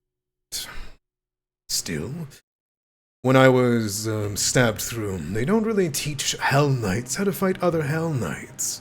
Evelyn, you can roll me a recall knowledge on it. And also, for those of you that are going out the back door, do you guys stay to listen to this conversation? Or do you kind of stay in a back room? Or just go to leave the building? I think if no one else, Nasha's definitely like posted next to the door, still just like idly smoking, but definitely like listening through the cracks. Bram's listening. He wants as much information on this as possible. Lane will not be listening because they trust that Belnasha will get the information. So, Okay. Lane will be like posted, like watching for any, people. I think seeing Lane do that, I think Bravado would also be on the lookout, covering the opposite side. Like if there's a split alley, looking opposite directions. Yeah, sure. Bravado, did you get a glance at Kato?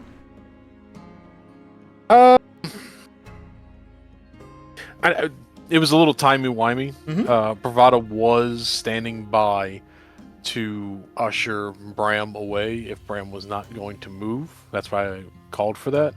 If you think in that moment that would have delayed him enough to get a look, then yeah. Would you have heard the name Kato at the very least, too? Like, I want to know if you got sight and sound. I'm gonna ask for your fiat on that. I would say yes, probably. At least a fleeting glance. A long time ago, you knew a boy named Kato at the farm. Local boy. That all aside. As Kato begins to approach, Evelyn, you get a look at him, and you do know this name. You had heard from the waves that very close to the Godsrain, Kato Vulanex, the full name is, became Paralictor of the Order of the Godclaw. He is not a Order of the Rack. Sorry, that was Paralict? Paralictor. That is his position, the Paralictor. Paralictor of... Order of the Godclaw. Order of the Godclaw. Okay.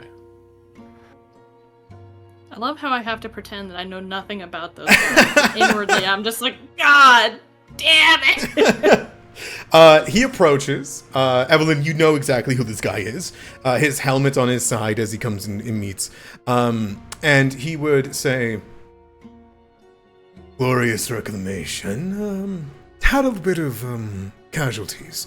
They don't teach Hellknights how to fight treacherous Hellknights, after all. I was stabbed through the back. My death was clear. I'll admit, I was pleasantly surprised when I was resurrected.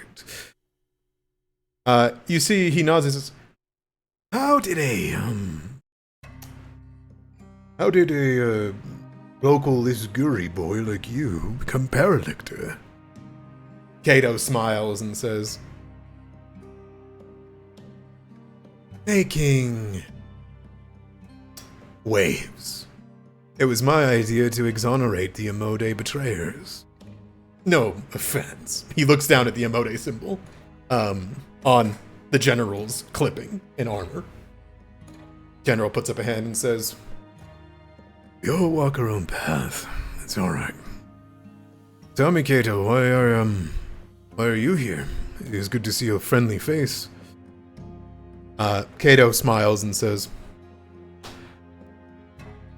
"Oh, same reason you are, more than likely. Peace. Order." He looks up towards you, Evelyn, sees kind of like the black jacket, gives a little bit of a nod and looks over to Indira and then smiles and walks beside the general and kind of takes his arm and says, "It's, Godsrain, you see. It's been a bit of a, chaos all across the way. You know what happened during my ceremony of Paralictor? Very interruptive. Where were you when it happened? When a god of order and war was cleaved down by a mongrel assassin?" You see the general immediately pull back at hearing this man speak this way, kind of giving a glance to see if he still recognizes it, and stops and says, "It was at home, Indira. It was in the walls of our home, hearth and fireplace." You see Kato nod and say, "And you, Black Jacket? Were you in their home? Are you that trusted? Are they like you say? I fought alongside many of you during Purge of the Goblin Scum."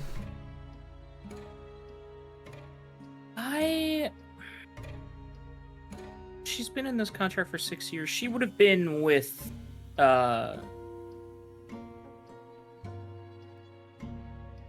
right? I'm not sure. Oh no, the you definitely would have been there. It happened last year, like very within like 6 or 7 months of now. Yeah. So Evelyn would have been with the old man. Yes. And Indira, right? Either at the home or sparring, whatever you would think you would be. Yeah. I think she would nod and say, "We were at home sparring when it happened." Sparring. He turns towards you and then says, "Seen the old man fight? Is he any good? Still have it?" I think she, despite knowing this is a Hell Knight and that she really does not like this man, she does give a somewhat friendly chuckle and say, "Yes, he does in fact still have it. I learned quite a lot from this man." Good. Good. He is a beacon of light when he fights. He puts a hand on the shoulder of the general, fellow veteran, says, "I am happy to see you. These people, they're under oppression. The Order of the Rack is running rampant. They are, for lack of a better term, interrogating, torturing where they need to, of course. There are dissenters, you see. It is rumored that a warshard from Gorham fell in this very region. Her Magistrix has given me direct orders as Paralictor to, by any means necessary, secure it. We both know that if these villagers actually had the warshard, there would be much more of an upheaval, much more dangerous, and we would be in much more forefront. So, we want to break this up. We want to release the hold on Breachill. So, my idea is, as old comrades, let's walk up onto the stage, those gallows. We're going to hang those that did see something and have rejected and performed crimes against those. There are thieves, you see. When everything started to go bad, they started to take from their friends, steal food, water, and the like. Can't have that. So, we're going to hang them. And I would like it if you stood up there with me and publicly decried on behalf of Andoran that if any war shards and the like are what we were after, which is the truth, and in doing so we can say that we would like to put all of this behind us and that peace is restored. I don't think that's unfair. He looks towards Indira and looks towards you, Evelyn, as though right? I don't think Evelyn does anything. I think she just keeps staring at the both of them. Mm-hmm. And Indira looks a little bit nodding and say, "What did these criminals do?" Exactly. Oh, needing to be hanged. One of them attempted to kill a local tavern owner. Another of them, brutally beat one of the local town guards. Sycophants and chaos, really. He looks towards the general. You think that's fair? It's the crimes of this country. His great majesty, Lord Hedvend VI, is surely to smile upon us, whatever the fuck he does. You see, the general smiles and just says, "I have not heard word of Hedvind's thoughts on Breachill. Is this something he commanded?" No. The Paralictor smiles and says, "Our Magistrix gave its order for Breachill to be secured, and, for all intents and purposes, searched. Hedvend has done as Hedvend has always done. Absolutely nothing. He did not move to help these people. He did a move during the Goblin Blood Wars would say he would change now. He is a lazy oof. We all know this. So, what do you say? Restore peace? Break this curfew? Let people go? Your voice as the retired Lord Captain Commander would give some peace to these villagers. You see the general look towards his squire and look towards you, Evelyn. He's gonna try to get a read on what do you think of the situation.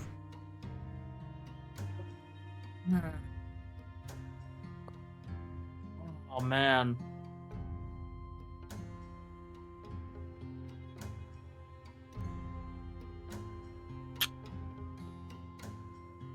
Evelyn thinks that those are the demands of an oppressor that wants to give a show of strength against the weak and does not like it.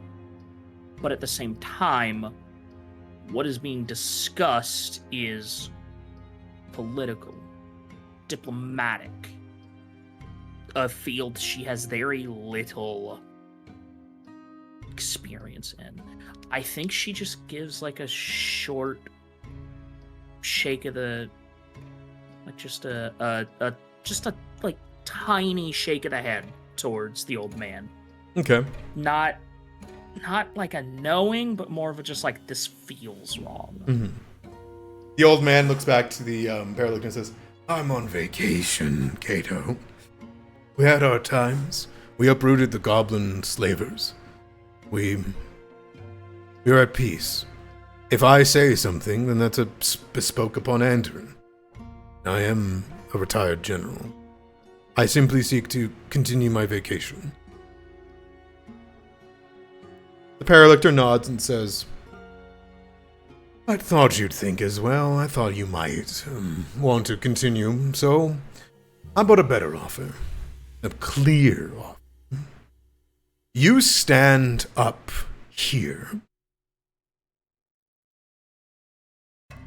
You speak to these villagers, inform them that our occupation is over, and when you are done, I am tired of these Order of the Rack ruffians. They are new blood, they seek to prove themselves, they're breaking into homes. I'll denounce them, and I'll have them leave. I'll order the Order of the Rack to leave this place.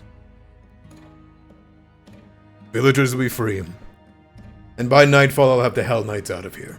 I have only just arrived, but I promise we'll do this in a better way, going forward, old friend. The general gives a kind of look to his daughter at that offer. He gives a look to you, Evelyn. The idea of the Hellknights leaving. He sighs. The people deserve peace? Yes. I'll stand with you. Tell them that it is over. That they can go back to their homes. And you will tell them that the order is to leave. We both know what you've done. You see, the Paralictor raised an eyebrow. What the Order of the Rack has done has been wrong. The Paralictor nods and says, I agree. He opens up his arms and says, do you agree? The Order of the Rack has done wrong here? To Andira. Andira kind of looks like, oh god, am I admitting, politically that the Hell Knights are in the wrong and thus Cheliax? And you can see he nods himself, and then she just kind of says, they're doing as they're ordered. She just says, what you, Black Jacket? You think the Order of the Rack are doing wrong, right?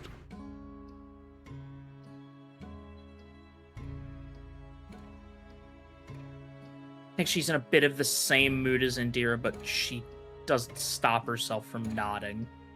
There we are. So, old friend, we're going to brave this stage and what we both hate more than anything, public speaking. We're going to denounce it, and by nightfall this whole debacle will be over. He pats the back of his shoulder and says, come. And he will walk away with the Paralictor. Ethrin goes to walk with him, and the general just kind of looks back and shakes his head. And they're going to go to leave. Does it look like he's calling for Andira to follow? No. Evelyn will stay with Andira then. Okay. Her job is to protect Andira. So. But she does look sad at her friend walking away. Ethrin comes over, tries to gain some kind of understanding of the situation. And I think, unless you have something you wanted to say to Andira here, we can cut away back to the others when we can cut it like an hour away. What do you guys say? Yeah. Sounds good to me. Yeah. Sounds good. Sounds good. When we cut back to it, it is at Breachill's scene. Gallows, okay? An hour later, we are at the gallows themselves, of which criminals have been strung up, and you can see that 2 of them have been hanged at this point. You can hear people shouting. Half of them are speaking, are quiet. Half of them are shouting towards these people that have clearly stolen or taken advantage of the martial law. You see Hellknights surround the gallows. At this situation, though, you would see that I think Andira would be close by, because this is happening just outside the town hall. You guys can see like this right here, right? Yeah. Perfect. Ping it forward. Okay, yeah, got it. Where do you think you 4 are for this announcement, for the denouncement of the Order of the Rack by the Paralictor and the old man?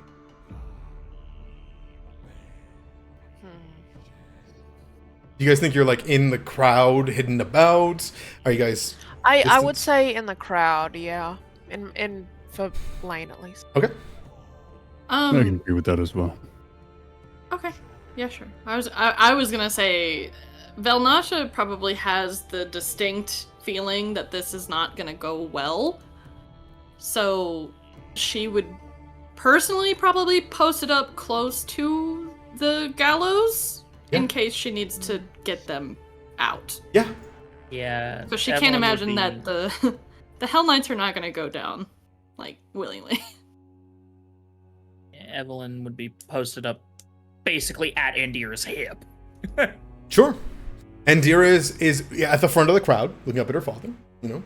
You'd see the old man has moved up, and you can see he's wearing the black and reds, you know, in order to fit in. The Paralictor and him are having a conversation. You can see 2 of the criminals have a bag over their head, and they're being put onto the gallows. You can see that there is a group of 5 Hell Knights that are surrounding it, which is far fewer than you would expect, right? Around the gallows, you hear people shouting, calling, and I think at this, you'd see the Paralictor would kind of move to the front, and you would see the Paralictor would put up a hand and go, citizens of Breachill, listen to me. And you would see his hands kind of go up, and you hear his voice begin to bellow, almost rippling the waters not too far away. And you can see the people begin to calm down. He gestures back towards the criminals and says, "These people have taken your food, your water, and your blood. During our search of this place for dissenters and what is known to be Hellbreakers, they have been looking for powerful objects that have fallen out of Her Magistric's hands. We believed them to be here within Breachill, but as your general of Andoran's army is to tell you that is at an end." The people begin to murmur amongst each other. The general kind of turns back and looks at Cato, and he moves up to him and says, whispers something to Cato. Cato whispers back and gives kind of like a nod and like you'll do okay.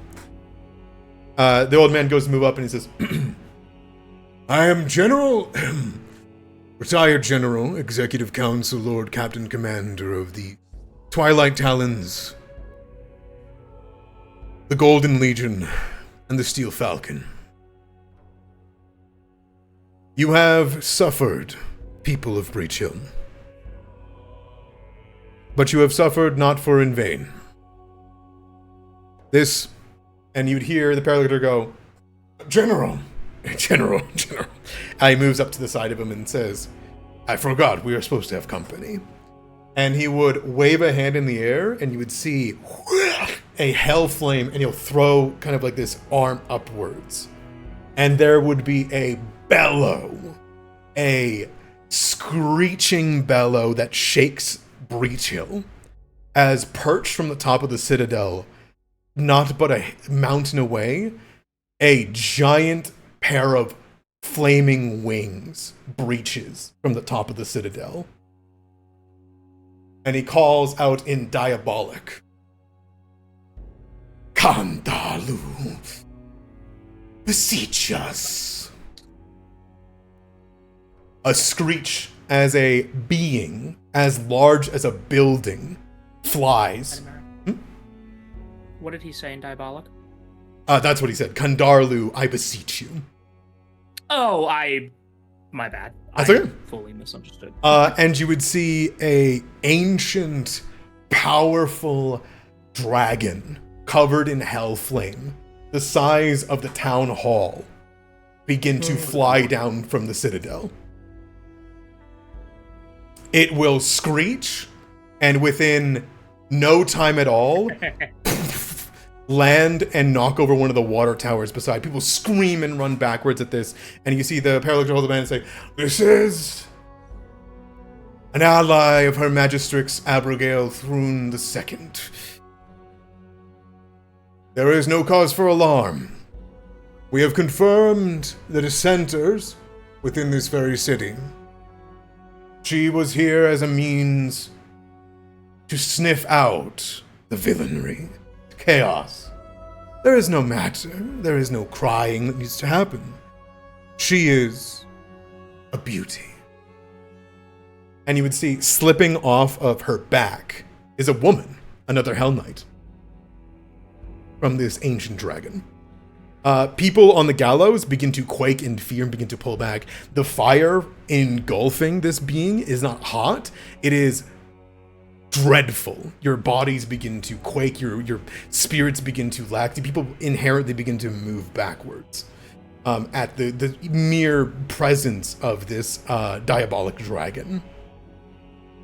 You would see the woman slides off the back of the dragon, and you would see a Hell Knight who takes off a spiral mask to reveal a scarred face, glowing blue eyes, and would move forward. For those of you that know anything of the Hell Knights, you would immediately recognize an Order of the Gate member. And she would sit beside Kandarlu the dragon and kind of pat the side of it. The old man kind of looks back and then looks forward as though, do I keep talking? And the Paralytic says, Speak, General. You have authority with Her Magistrix here. You are an old friend of mine. The old man looks ahead and says, If any of you hold these shards, have some will against Her Magistrix or Hedvend VI, steward of Isger, it is forward of you to come forward to reveal yourselves. There is, and he kind of like begins to pause. He looks back towards the Paralytic, like innocent forward. Go ahead. Peace will return to Breachill. The Hell Knights have done their cause. You can return to your homes knowing the Hell Knights will leave. And I will continue to walk your... I need a seek from everybody. All right. Can Bear roll this as well, or? Yeah. I'd re-roll it if it's below a 10 on the die.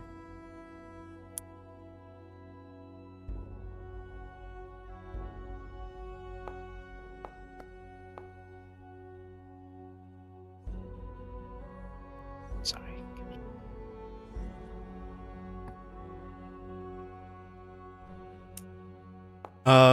Let's see.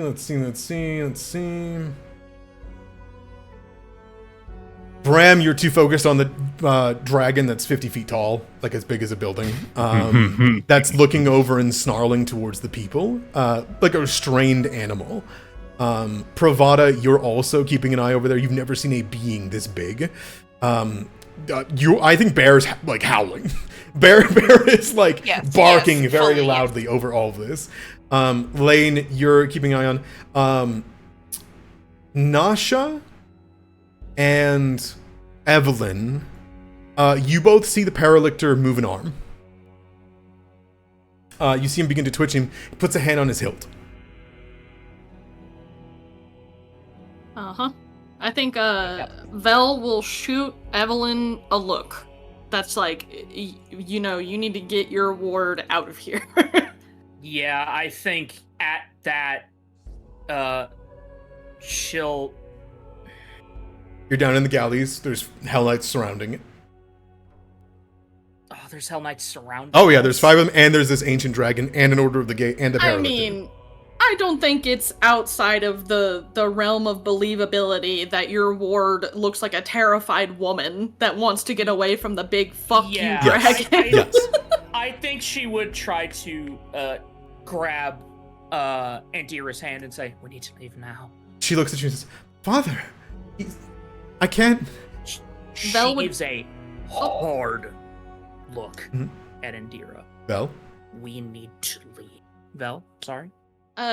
You got it. Sorry. I think she would. We need to leave now. Please. She looks towards you, and in that moment she looks towards you, and Vel, do you look towards the gallows? Yes, her eyes have not really left the gallows. Perfect. You hear and you feel Andira's hand twitch, and you would hear her let out a scream. When you look ahead, those of you that are watching rather than realizing what's about to happen, the old man goes to speak, this ancient champion of Imode, of multiple crusades. In that moment to speak is as a chain, as the blade of the Paralictor has changed into a flail of some kind, is wrapped around the neck, and you would hear the kick of the back of his leg out. In the falling and in the mercy of gravity, all of you guys would hear the sickening crack of his spine. As he's kicked downwards to the ground while a flail is wrapped around his neck. His neck snaps in a horrific direction. A scream runs through the entirety of the people of Breachill. Evelyn, you spare Andira from seeing that moment. She goes to turn around and scream. Do you keep her head looking away? Yes.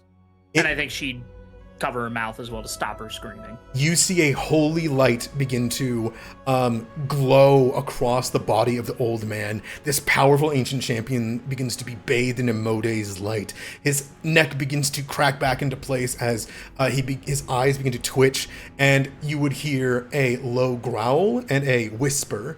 And those of you who begin to step forward or even draw your weapons would see the looming head of a bridge-sized neck reach down and snap shut. And you would watch as the entire top half of the form of the old man is bitten in half by an ancient diabolic dragon. There is a chomp and crunch of his armor underneath. The screams begin to pour through, and the Paralictor looks over all these people with a grand smile and says, "For his crimes against her magistrix, providing succor to the dissidents against the crowns of Cheliax, run!" And he smiles as he holds an arm over towards the people. You hear the kicking of the wood, and you'd hear the gallows snap as the rope snap on the criminals. And I assume you guys do not stick around as the Hellknights begin to grab people. No. Yeah, I don't know if looking Vel is close enough to be in earshot, but she definitely, spits to the muddy ground and just mutters like a cruel blackguard, and then leaves. Okay.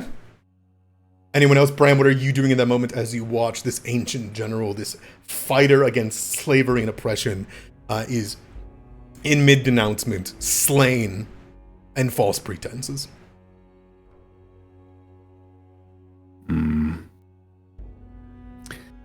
I think, like, seeing this, Bram is holding himself back from losing it. But he kind of grits his teeth and walks away because he knows that he can't do anything right now. Mm-hmm. He doesn't want to put anybody else in danger, so he's probably going to leave. Okay. You see people being taken to the gallows. More people that were even just watching and witnessing this are being to be dragged away. And I assume you slip through the crowd. Mm-hmm. Okay. Pravada, what are you doing in all of this? I think there is this culmination of violence and hellish flame and dread and betrayal. And I think Pravada is leaving, but he is also grabbing at the shirt collars and the belt loops and even hair. Just whoever is still stunned in silence, he is impelling them. He is making them move as he is also moving. Just trying to, whoever is within arm's reach and has not yet had their senses returned or is too frightened or... You see Ethrin, the squire of this man, is staring and almost has a hand on their blade. They look like they're going to rush the dragon. I think there is a quick moment of a two-pointed fingered jab into the shoulder joint on the sword arm, just to kind of deaden it a little bit as he pushes this brave but foolish individual away. Okay. They turn towards you, their eyes red with tears and anger, and they would knowingly be pulled away, looking towards Andira and Evelyn, who are also going to leave. Lane, what are you doing in this moment? Yes. That is a beacon of hope that just got snuffed out. Yeah, I think Lane, considering the circumstances, considering everything, Lane has an extremely rare moment of not knowing what to do, of being in that, like, shocked state. And it is Bear instead who pulls on Lane's arm through the harness. That's why Lane had held onto it. And Bear rushes off with pulling Lane and shocking them out of their reverie with Velnasha. Okay. As you're pulled away, you see some of the town council members' children. These one of them kind of moves up and they begin to move and say, "Calm, citizens, calm," as they put their hands up and they say, "The town council has heard of this and will discuss this at the future meeting," as they begin to, like, try to get people to stay at the gallows. And together, all five of you flee with Andira, Ethrin, Evelyn, and all of you go to find the caravan and some amount of safety together. And that's where we're going to take a 15-minute break. Wow. Break time! Okay, just to confirm, you said 15-minute break because my brain heard 50-minute and I was like, I'm sorry, what? 15. 15. Yeah, One five. I know that now. I was like, I know I heard. And we return. Fuck, you're right. And we return. And as we return, much happens in the chaos of the next days. Though we will have this discussion in but a moment, finding safety in a few of the homes and the caravan, perhaps even, would you say, I would say you probably get Endor to leave Breachill, right? During the means necessary. Absolutely, she would she would, tell her, inform her through tears that through the death of your father and my contract holder, my contract is now with you for the remaining 4 years.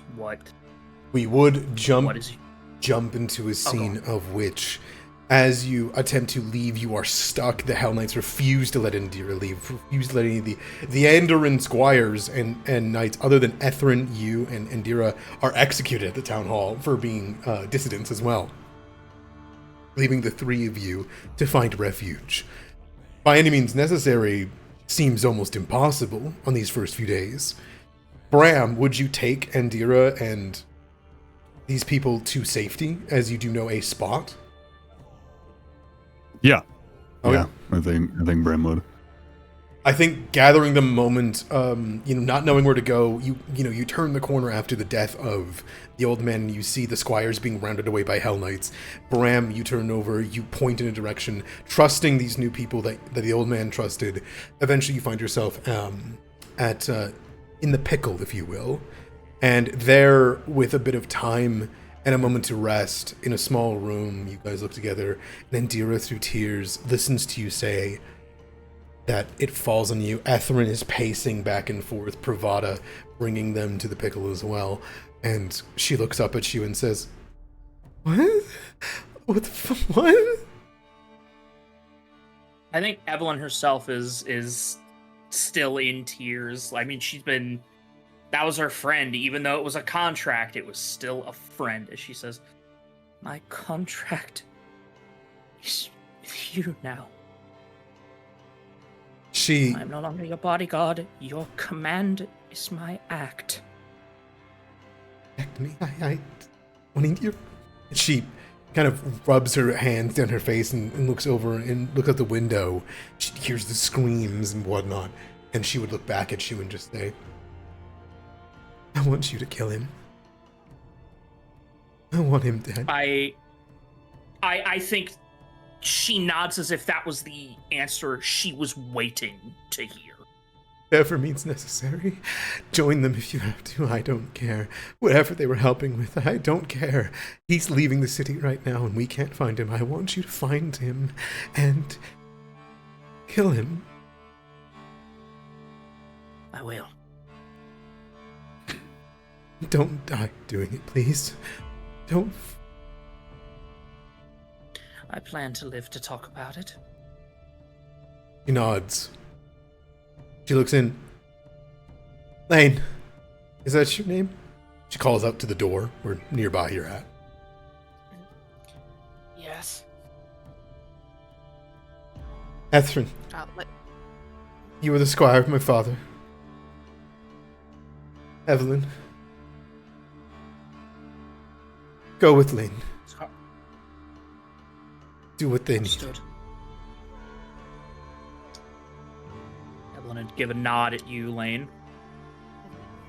Lane will nod as well. There's plenty to be done. I can't guarantee you'll have your vengeance today, but you will have it eventually. She nods. As long as I have it.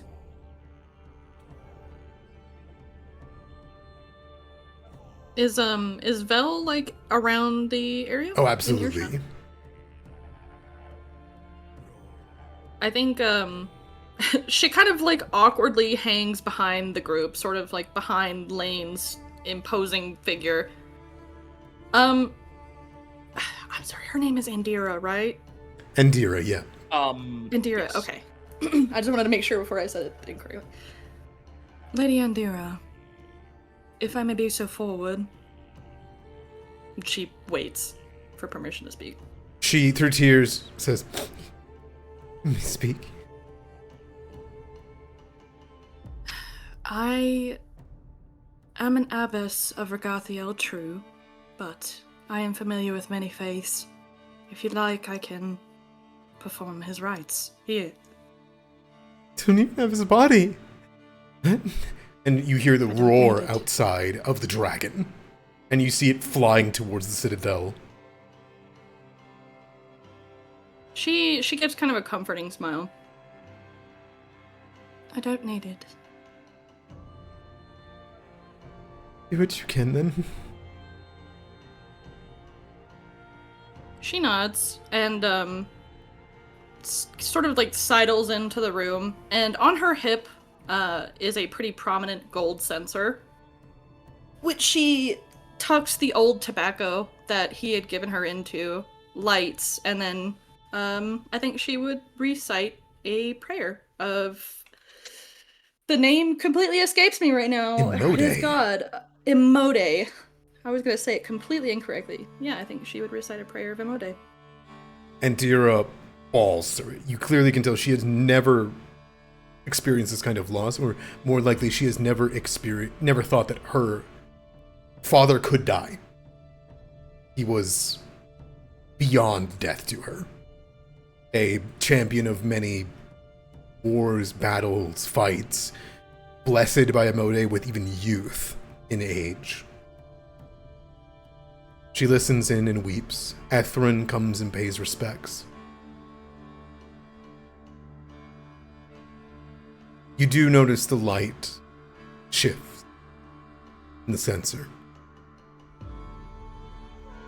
There's something about the presence of this dragon, something about the presence in this place. You've been feeling it for a while, Belle, but even now, coming as far as you have, though it's only but a couple dozen miles, the spirits are rampant here. Frenzied at what's happened. You calm them. The very best that you can.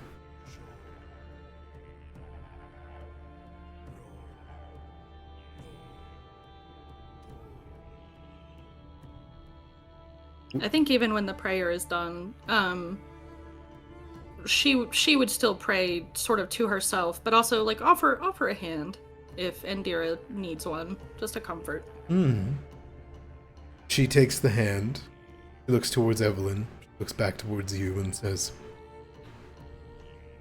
I know not how my father knew your people, or who they are, or why, or who you work for, but Andoran will not stand for this.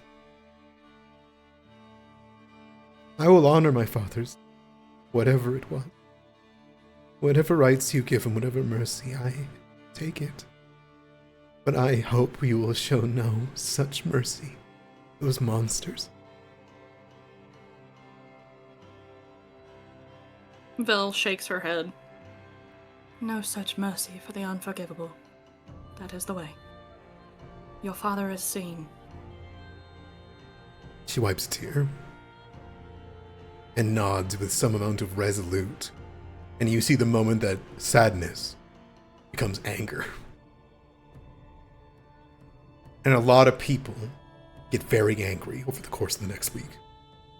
I think that's safe to say. Is there anything else you guys would want to say here before we time skip? Nothing on man. No, I've said my piece. Yeah, I've said mine as well. Nothing on my brain. It comes in waves. It absolutely... In the next few weeks, as we move forward, this place becomes, shall we say, an epicenter. A month would go by between the week that it took you guys to get to Breachill, between the time you spent there, and now what has happened. A week of chaos, a week of change. You all receive the letters. You hear a statement from the People's Council of Andoran, the news of the death of General Cormoth. It reads, as the person that wrote it, the following statement was released following the emergency People's Council call to discuss the execution of General Reginald Cormoth in Isger. Citizens, neighbors, I stand before you today to relay the declaration of the People's Council regarding the execution of the retired General Reginald Cormoth. General Cormoth was a champion of the people and a good man. When it came to its attention that the residents of Breachill were under assault by the Hell Knight Order of the Rack, who claimed the flimsiest of evidence that anti-Cheliaxian forces were conspiring within the town, he volunteered to lead a diplomatic retinue to Isger and negotiate peace. No doubt General Cormoth expected his mission of diplomacy to be greeted in the usual way, by opening channels of communication to discuss the issues. No doubt he believed the Order of the Rack, cruel though they may be, was constrained by the rule of law and would not attack an ambassador. Unfortunately, he was wrong. With no attempt to negotiate, the Order of the Rack falsely accused General Cormoth of unspecified crimes against Cheliaxian holdings and executed him without trial or opportunity for appeal. We condemn in the strongest of terms this unlawful and barbaric action. The Order of the Rack has overstepped its authority, not only in subjugating the town of Breachill, but in murdering an Andoran citizen. Should any member of the Order of the Rack who is involved with this crime set foot in Andoran, they will be immediately arrested to account for their actions. They will be given a fair trial, more than they offered the General Cormoth. But anyone with a hand in this horrific murder will be brought to justice. This news reaches Breachill through the thinnest of terms, most difficult means, to word of mouth and spread. You hear over the month different accounts, different speaking of it. Of course, you catch that it's the Order of the Rack being blamed for the death of General Cormoth, despite it being a paralictor of another order entirely. But for these people, and for all intents and purposes, it does not matter. There is a statement that, however, reaches all of your ears from House Tenivneg, which is a aristocratic house of Cheliax. Lord Golv has made it clear that the violence in Isger began with the Andoran spies and the Eagle Knights, disrupting the lives of Isger's people for their own pride. After all, where was Andoran rebuilding after the Goblin Blood Wars? Their honey words are not contract, and once their pride is satisfied, they will leave once again. This was in response to the actual army of Andoran invading Breachill. In but a short month, it has become a turf war. As I had described at the beginning of our session here, what was once a gallows has now become carefully stacked ammunition alongside enormous bombards. The tall statues and military encampments are here, and you can see that there is split south of the creek. At this given point, Andira would speak to you all, some beacon of diplomacy, some beacon of power over all these people with Ethrin here. And eventually you all would gather with her in the Pickled Ear once again. And would say, "It's gonna be a long day. You might be nervous seeing all the preparations. I don't blame you if you're new to war. This challenge in Cheliax, it's happening today. Hopefully by the end of the night, we will storm the Citadel.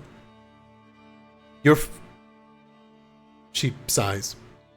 I don't want you to join the battle." Oh? Hello? Ah. Yeah.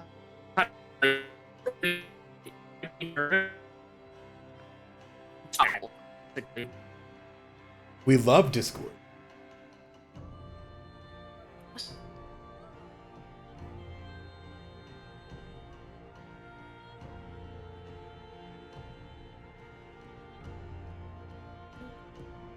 I wait.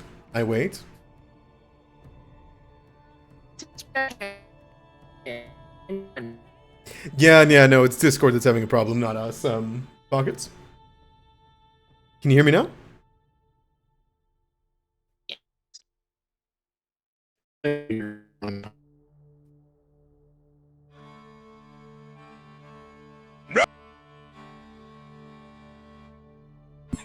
He's starting it. Very cool. All right. Can you guys hear? Are we good? That sequence of events. Yes.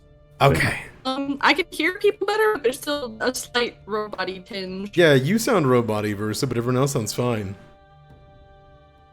I mean, you I- sound robot to me. Now you're back. You sound Nobody's- normal Nobody Yeah, sounds Yay, robotic to we're me. normal. now. Okay, sorry about that. She says, I do not expect or want any of you to join directly in the battle. It's going to be bloody. It's going to be many. You are not soldiers, and I understand tensions are high. Instead, I think that you should do what we have done for the last month. Help the people. She points down to wards across the creek and says, we've been working with Andoran's Steel Falcons. They've secured the town south of the creek that divides it. Most of the Hellknights have retreated to the Citadel Alterain, northeast of town, but a few holdouts, fiends, and mercenaries remain in the north half of Breachill. I've spoken to Greta Gardania in the City Council. They've had a tough time here, even through being a town councillor with these Hellknights. Many of the townspeople are trapped, short on supplies, or are too afraid to get to safety, and that's where I want you to come in. I want you to cross the creek, check a few locations I think people need help with. I'll send whatever I can with you, and whatever rumors and supplies we have, but there's not much. You can see, she looks up and you can see just outside, now that you guys are able to be on the streets as normal, there are Eagle Knights, full sharp in blue uniforms, banners waving in bright steel gleaming in the sunlight of the cloudless day. My father, he spoke of sights like these. In the Shining Crusade, brave knights know their splendor. She turns back towards you all. This is the machinations of fiends. But we mortals will be doing this fighting. This is going to be a scale beyond what most of us can imagine. Please, get back here alive. I've heard no word of Cato, only that he left the night of.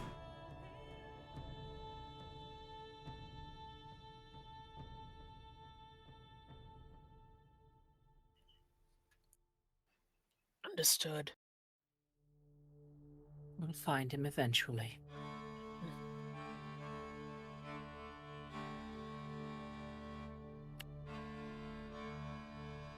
My hands are open. It's on to you guys now. So she wants us to check a few locations in the south of town. North. What Oh, were you saying, Raptor? Adamir, can you kick me from Forge? Well, let me sign in. Yeah, I got you. You've been kicked. Get out of here. Let me refresh.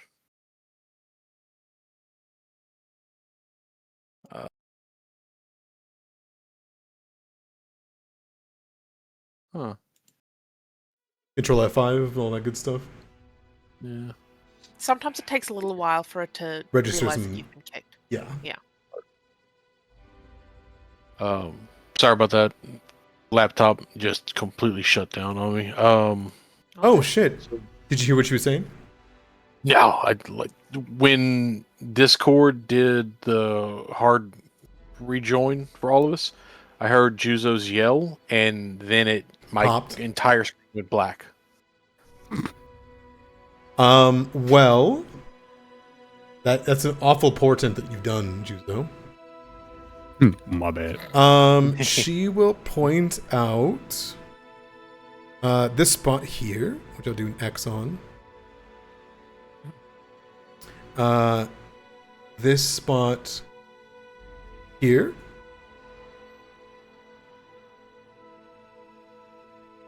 And the pickled ear, which in this month has now become too dangerous. I apologize, I misspoke. Should be reclaimed because it's in the north side. Elsewise, there is two more spots. Just make sure I got them right. Yeah. One right here. And one right here. She's going to elaborate on any of them if you wish to, but she's saying that you guys are needed in these various spots around town. Where are we starting from? Pardon? I assume that you guys are talking from Town Hall as a base location. Okay, yeah, I think. Because you have an army of steel falcons that have come in response to the death of the general. They have taken over this side of Breachill. Right. So, do each of these? She just wants us to check these locations for people that need help, people that need supplies. Yes, she's what can be heard done in these locations. She's heard bad things that are happening around those spots, or people that are important are needed. You can ask about each of the spots in particular, but yeah. If everybody else is all right, I feel like this would be a first logical step. Yeah, so here's my planned route.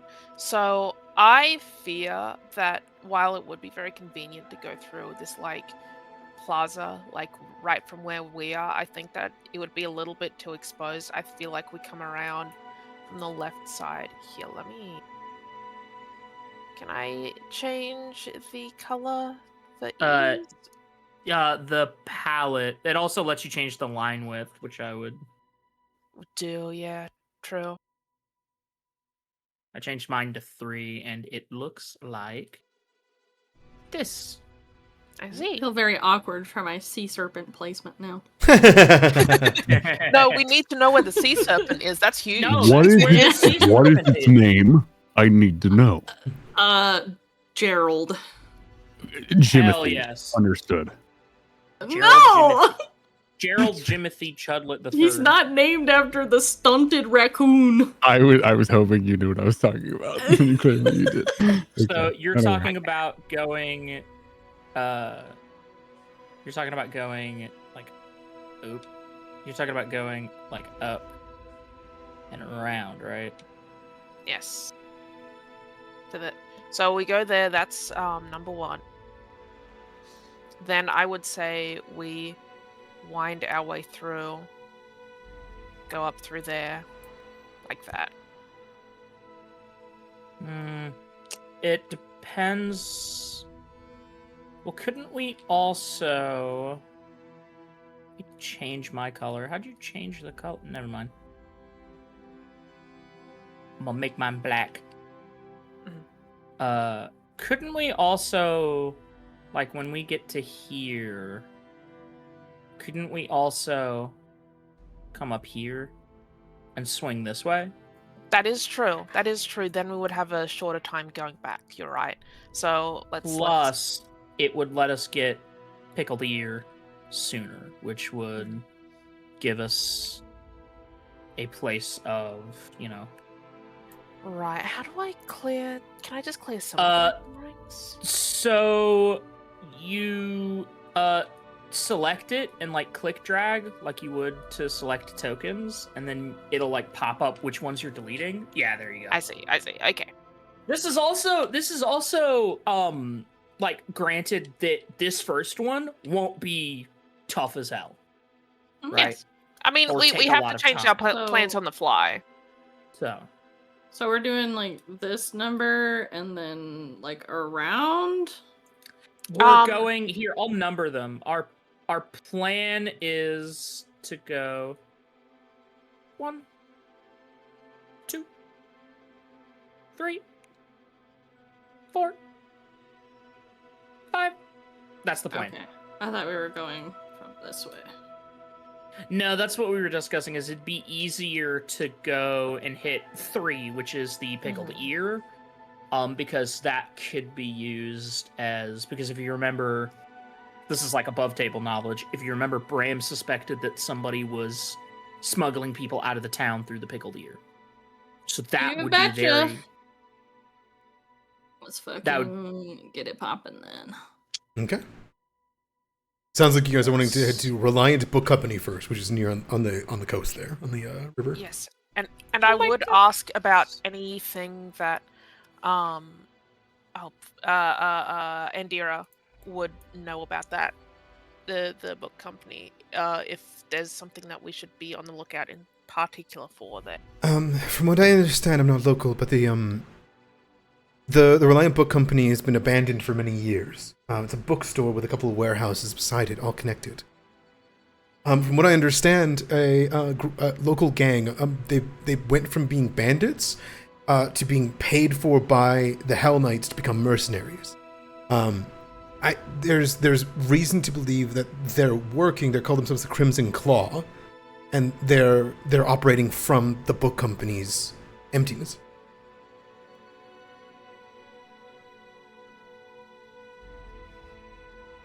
Mm-hmm. Alrighty.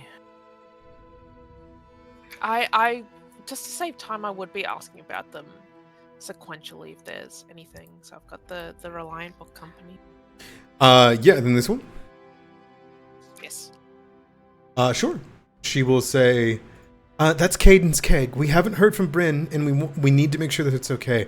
A lot of people took refuge in there. We don't know if the Hellknights ever were able to break through Caden's keg's doors. But Bryn is a very useful and powerful ally. Tons of food, tons of supplies. She'll then look towards the top right there. That's the pickled ear.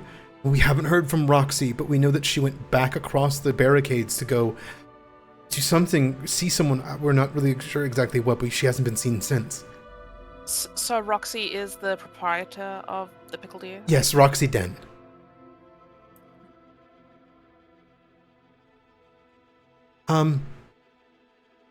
This one here, she points at the fourth one. That's Vusker's carts and wheels.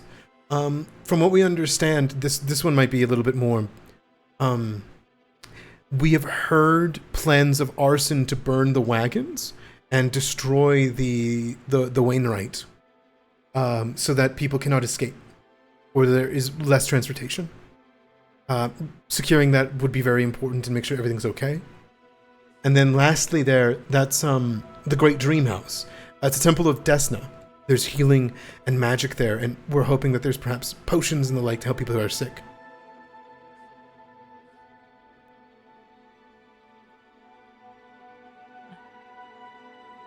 Temple of Desna sounds familiar. She says, yes, the High Priest Kellen. His name's Kellen Corandel. I'm hoping that he's alright.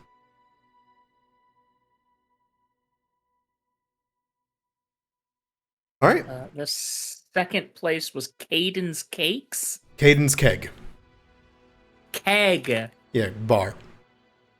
Gotcha. I'm sorry, what was the name of the High Priest's name? High Priest is Kellen Corandel. K-E-L-L-E-N. And then Corandel, C-A-R-O-N-D-I-L. O-N-D-I-L. Absolutely. I almost had the name right the first time. Missed 2 letters. All right. And you guys set out? Yeah, I think we set out for the book company. I have the notes on what each place is, so... Very well. As we will move through, is there anything else before we jump into you guys heading there? Nope. Okay, sounds good. Nope, I think I'm so. back in. Perfect. The moment you guys head forward, going to the bridge, going past the Eagle Knights, past the barricades and the Eagle Knight patrols, the town is quieter. We'll say as you breach to here and kind of begin to move about, you can see that it's as though the entire town is quiet and holding its breath. There's signs of skirmishes that litter the streets, a few broken armor here, discarded weapons there, windows shuttered, broken pieces of homes scattered everywhere. There's the occasional glimpse, only the occasional, that some of these places still have people inside. A few doors are broken open, others are gutted with fire. There are notices posted by the Hellknights that tell of the crimes of the former occupants on each of the houses that have been burnt or ransacked. The empty gallows was moved to the nearby square that you can see at the center of the town as you walk through the streets. Heading to the right and going deeper, you can very easily make your way to the Reliant Book Company, where you can see that there is, upon coming close to them, and coming close to the bookshop, nearby there's a group of people that are walking near the river and holding kind of like their arms, and they're bruised and battered. They're unarmed and they're stumbling through the streets. They all, at this point, would see you guys and immediately almost begin to hesitate, but then they see your armor, your gear. You clearly don't look like Hellknights or mercenaries, and you would see a halfling woman begins to step forward to the wall. Oh, please, by the Founder's grace, are you here to help? I would like to sense motive. Yeah, go for it.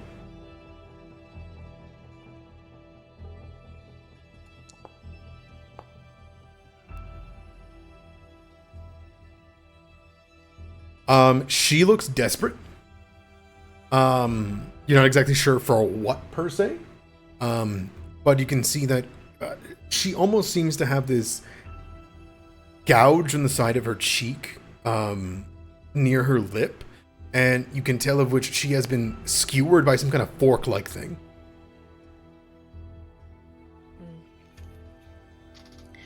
I will just say, what happened? We had to look around because we heard that the Eagle Knights were going to push in either today or something was going to happen. When we walked the streets, we found another group of survivors. We grouped up with them. They brought us to the bookstore. They took one of us and she like gestures to her face. You see the other ones have broken arms, and she looks and it took everything. What did they take? My shoes, my bag, my food, my gold, everything.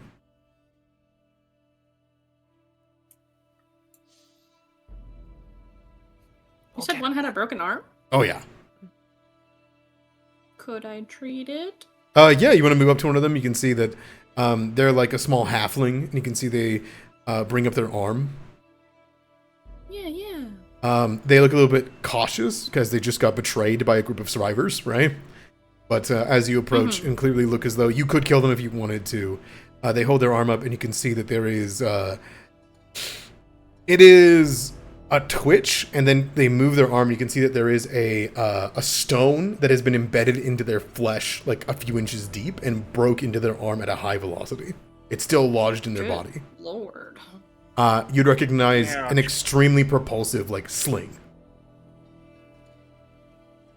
Alright. Yeah, I think Belle would try her best to soothe the pain and then get to healing. Yeah, give me a treat wounds as best we You can can. give me a medicine check, see if you can set it right and take the thing out. I'm not going to worry about, like, a full treat wounds or anything like that. Poor commoners only have, like, 4 HP. Yeah. Absolutely, with a 16, you were able to extract the rock, which you can see is like been carved in a particular way to be in there, and there's even like little smiles and mocking little things that are scratched on it. You're able to take it out, treat the wound, bandage over it, and then set the bone in a spot that'll be nice and sling it over their chest, and they look up thankfully to you for that. There we are. Do me a favor, don't move that for as long as you can. Don't try and stress it out too early now. Thank you. They took my frying pan. I'm afraid I don't have another one to give you. I'm sorry, dear. No, I'm saying be careful. She doesn't say anything, but she kind of like glances back over her shoulder at the giant sword. Yeah. Thank you for the warning. Okay. And We'll be heading there as well to take care of them. oh, thank you. Where do we go? Do I feel at all that the town hall would be safe for them? Do I have any idea of a place I could send them? Anywhere over the bridge is safe. Because the Yeah, Eagle like Knights have taken over the entirety of Right, that. It's true. safe. Yeah, the entire south side of town is safe. If you can make it to the south side of town, you'll be safe there. They're usually watched, I thought. Is there a time that I would know that they are less watched? Or... You just waltzed across them with nobody there. That's true, actually, yeah. Would it be dangerous for them?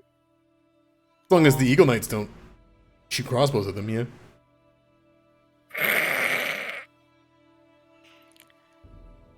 Well, we were able to walk across. Unfortunately, you have to risk it. Are the Hell Knights gone? Safety.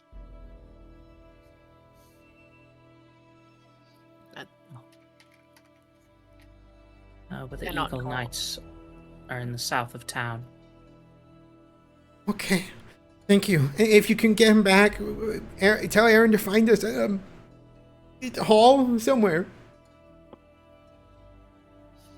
And they'll hobble away. They look like they were going to swim if they didn't know another way. All right. And you guys head towards the bookstore. The bookstore itself looks clearly abandoned. You can see padlocks are in each of them, though. They're all facing. They're like multiple warehouses that are facing out towards the creek, in the middle of the street, and each of the shops have rooms, and likely this place has been turned into a storage area for hire. As you begin to move up towards the doors, like I said, the sign is still hanging over one of the various spots. But moving and looking through the alleyways, you can see there's abandoned things, but there's padlocks on each of them. They all look completely locked and closed up.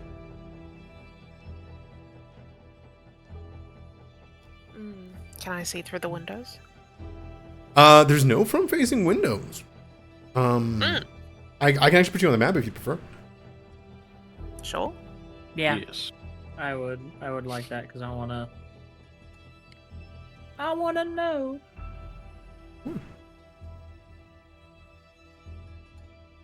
Padlocked, you say, as I look at my thievery.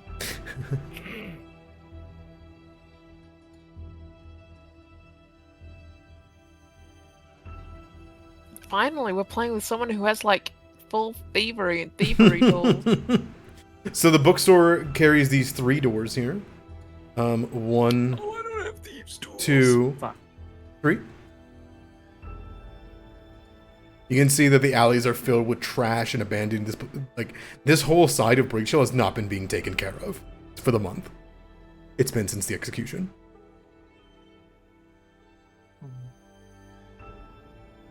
Look around for any sort of. Give me a sec. Yeah, look around for any sort of. I always go to my page doing a seek. Okay, I forgive you. Thank you.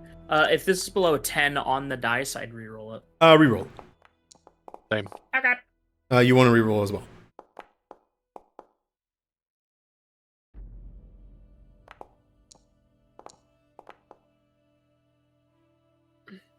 I will as well, if that's okay. Yeah. Go for it.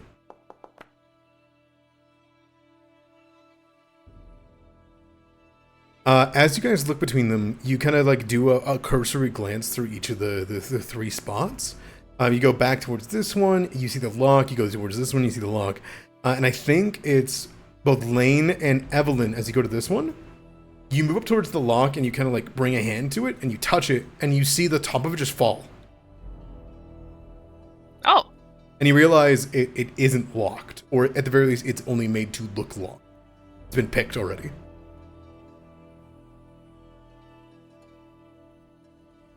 I think look back towards the rest of the party. Nod ahead at this door.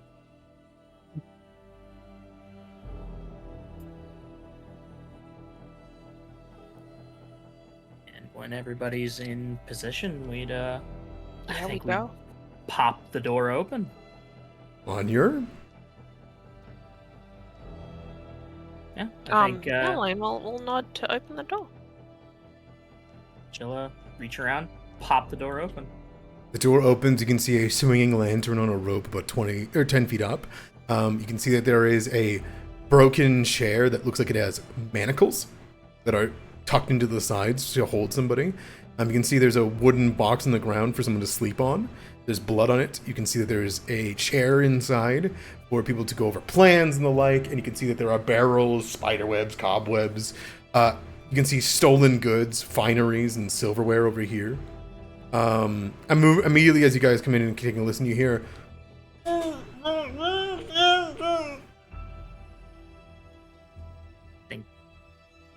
Start heading in and searching around for source of that. Keeping an eye out. Absolutely. Not 100% focused on that sound, but more still keeping an eye out for everything. Imagine you're doing exploration action. We could... Oh my god. I'm in love with this little guy right here. Little mouse. Oh, look. I'm sorry. Look. Oh yeah, you peek out the window. Yeah, there's a dead body. There's a civilian who got killed. Oh my god! Oh my god! Shit's rough in Breachill right now. Damn.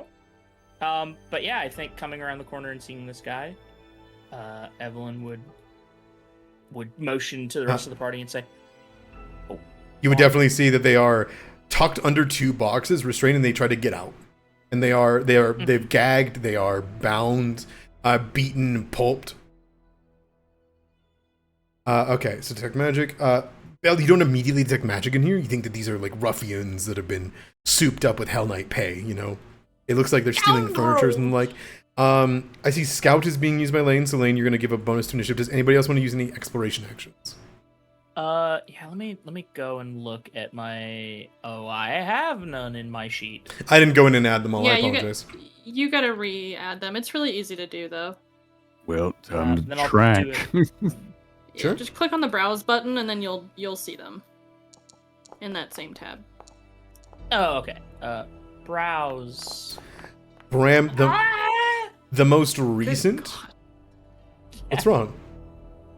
His really bright. dice, like, Oh, his dice Yeah, were that normal shit and was then so just like bright. slowly lit up like weird. a flashbang. They look normal Turn to that me, I shit into a apologize. supernova. Bram and Pravada, you both are able to pick up on the fact that the most recent tracks from a group of halflings was leaving, not going inside. Mm-hmm. I'm looking to see if there are other doors that they lead to.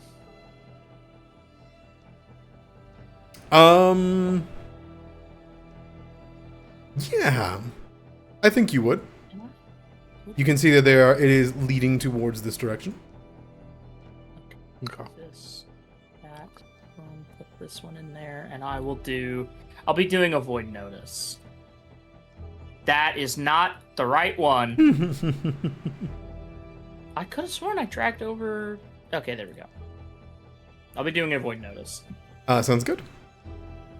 She's trying to sneak around, but still, like, I think she does motion everybody. There's a person here. I assume Vel has it. Yeah, she's trying to unbind this poor feller. Letting out a... Do you ungag him first or take out the manacles? Yeah, and gag him first. He goes... Hide! Hide. She looks around and then just hide. I'm going under the table. Okay. As you go into the table, Pravada, you're wandering down the streets, right? Yeah, trying to see if I can find where these tracks are going, see if there's alleyways Go that right would here. give me any access to the back. You're right here. Ah, okay. Do you go up to the door? Yeah, I'll approach quietly and listen. Okay. You would hear, and you see the lock unlock on the door. Ram, hide! Ram! Do I have time to do anything in this? I would allow you one action. One action. Where are we will- hiding? Yo, He'll dive into the room, man, boxes. under this Sounds table. good. Yeah. Wherever you want. Okay. Yeah, because his big ass is going to be under the table. It's under the table. Just poof. Pravada, give me a sneak. All It's going to right. slip over. You hear the door creak open, and you hear, "Shh, we're hunting." And you hear a little rattle, rattle, rattle, rattle, rattle, rattle. If that is under 11, I'll reroll. You're good. You see, one by one, a group of people begin to walk out onto the streets. Armored, ready, and with weapons. And they're sneaking towards where your allies just went into. All right.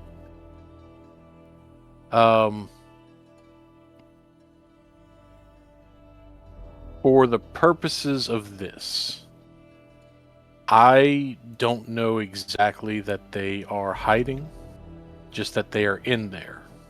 Yes. So when, and I don't have vision right now, so how many do I see? Or hear? 5. 5? Mhm. Okay. A lot of them sound armored.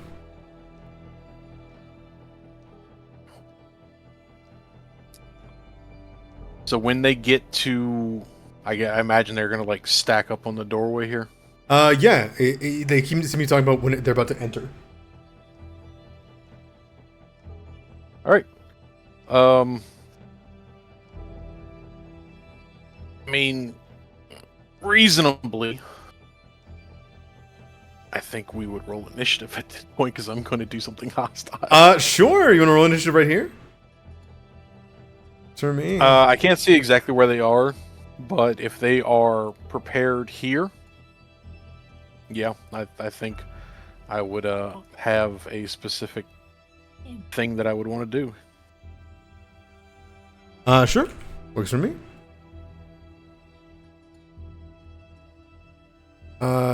Right. Is everybody cool with that? Sure. Sure, yeah. We are unhiding. Hell yeah. Well, you're not breaking Kaya. It's just Bravado. Bravado's just asking for initiative, so that we can do like in a turn order. All right. I need everybody to do. Let's see. Roll me initiative. First initiative of the campaign. Let's go. First initiative of the campaign, everybody. It doesn't not have the allowing me to do it. convenient initiative button. Right, because we're doing popcorn. Oh my god, that's right. We Popcorn. are doing. That's right. That's we right. are doing popcorn. I forgot. Yeah. How do we decide who goes first again? I forget. It is still an initiative roll. Yeah. To decide who goes first. I cannot Why is it not letting me do? Your sheet will allow you to. The Mine's sheet is not. not allowing me. Neither is It mid-sentence for me, it turned off my ability to roll initiative.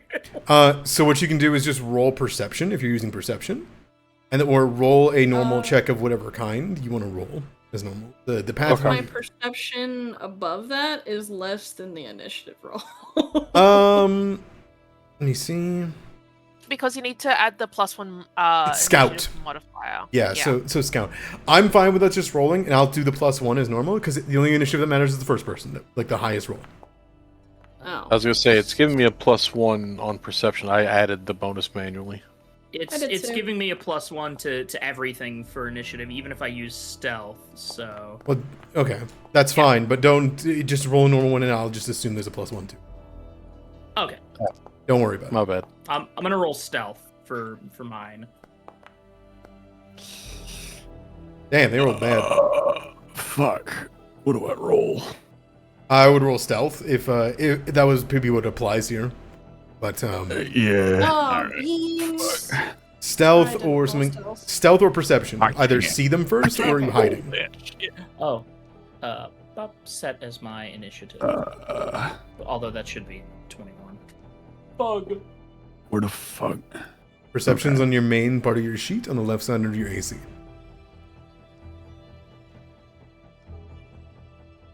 Okay. Yeet. All right, 17. The highest was rolled was a 26 by one of the halfling gang members, one of the watchers. Okay, that is you first.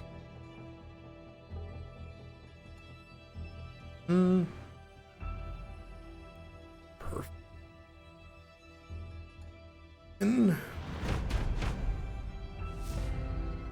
All right. Exciting, everybody. Exciting. First initiative campaign. Yeah.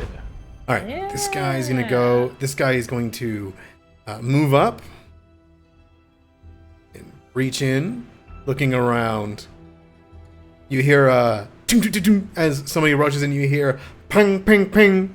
And for those of you that can see through cracks, there is a halfling in full, like, gathered gear from various houses, wielding a frying pan and a staff with a sling on the end of it, looking around. And they go, Son of a bitch. That's the bitch that stole that pan. you hear, Aaron, do you have friends over? We need to see you can have company. Bing, bing, bing, bing. They hit the side of it. And they're going to do a seek.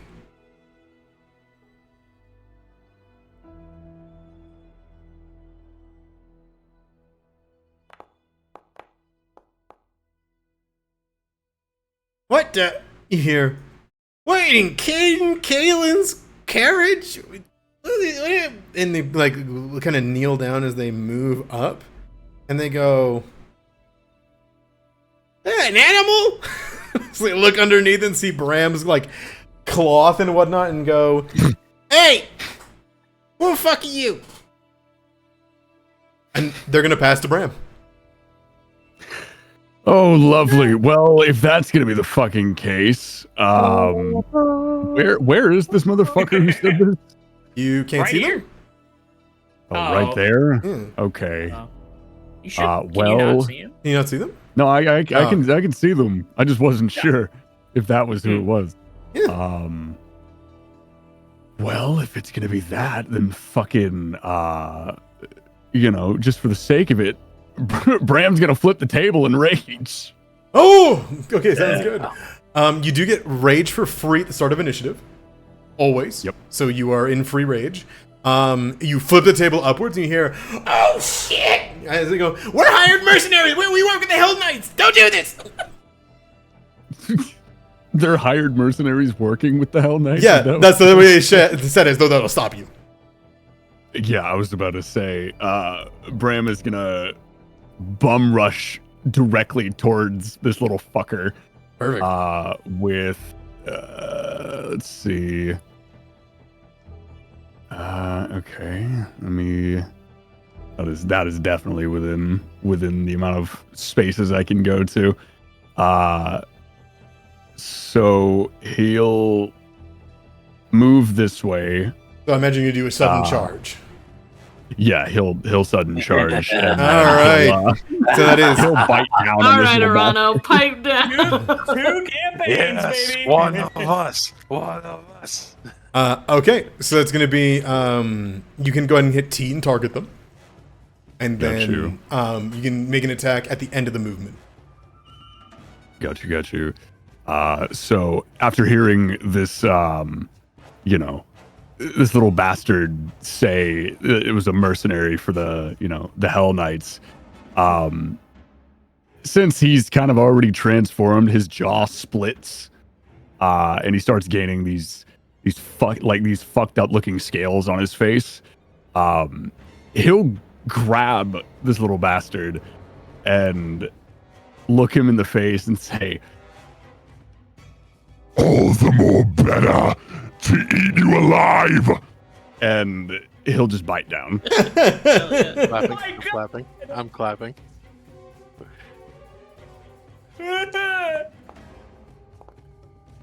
Evelyn, Never mind, he ain't doing nothing. You get a hero point. I'm kidding. You got a I hero have a Hero hero pointed. point. Hero pointed.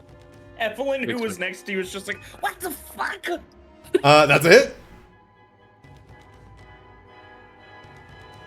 Being said, Your mouth, it like extends. I imagine as I think this is the first time we're describing it. You let out this bit of your instinct. Your jaw would unhinge, go over the halfling's head and their armor, and you would decapitate them with a bite around their neck. They are instantly dead. Their body falls headless to the ground. I think for the sake of theatrics, he'll just throw the corpse. Towards them. Yeah, All right. directly towards them. You spit the head out because it's got a helmet on it. Yeah, he'll spit the head out and look at him. Who's next? All right. You get to choose that. You stood up for one action and then sudden charged. That's your 3 actions. Do you want to pass to? They can't steal because he's dead. Normally they would steal the turn order for hurting them, but they're dead. So, who do you pass to? You know what? For the sake of it, I'll toss it to Bravado. Okay. Pravada, hands over to you. Okay. Idamera, I'm so sorry. I also have a thing to do at the start of the mission. Recon I knowledge, have to right? do it. Yeah, go for it. Yeah. Also, how are you looking on But I time? We're 10 minutes over, but I'm like, I didn't because we started late. I'm okay with this I'm okay. combat if everybody else is. Yeah, I'm okay with the combat. Fine with it. I know we have a time thing with me, like Verse and I doing something, but What are you fuckers doing? Kidding. Huh? All I heard was a time I said thing. I wasn't between sure how much you time we and had before Bert. I that was like, thing The that we're fuck are doing. you guys doing? after the. Oh, I This is know. really shit. I'm pretty. I'm tired. Oh, okay, sounds You're good. good. I'm just fucking with you. Okay, so that's going to be. You look over towards them, and you recognize them as halflings. Lane, you get what peak you get. What are you wanting to know about them? So halflings, saves. Let's do saves. You can immediately tell these guys' weakest saves their fortitude. Okay. You can inform your party that as you go, as you wish. Thumbs up. Thumbs up. All right, Pravada, what do you got? I'm gonna risk it. So, that was supposed to be. God dang it. Stride. Here. I was just trying to go 5 feet, but let's see. I think it'll still. Yeah. Blazing around the corner. This 6'7", nearly 300-pound man runs up on these miscreants, and These ne'er-do-wells. yeah. So that was 2 actions to stride, and then this is gonna be, you know.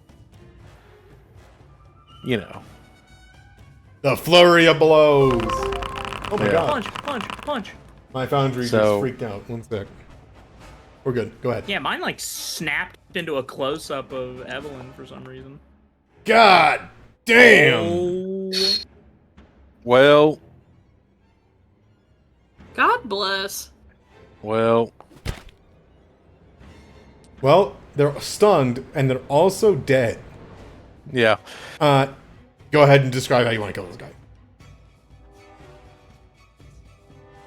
Let's finish it first. Sure. I'm gonna re-roll that.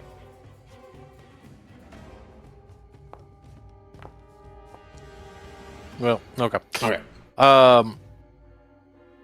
So Bravada comes whipping around the corner and does a spinning heel kick to smash this professed Hell Knight supporter into the pillar right here, and then goes to swing over the head of this one, missing. Okay. They go, boss! And they duck, and then you just see the other one turn over, looked at you, got the spinning kick to the face, and then you saw the helmet crush into the wall with their skull, and they are dead. Yeah. And who do you pass to?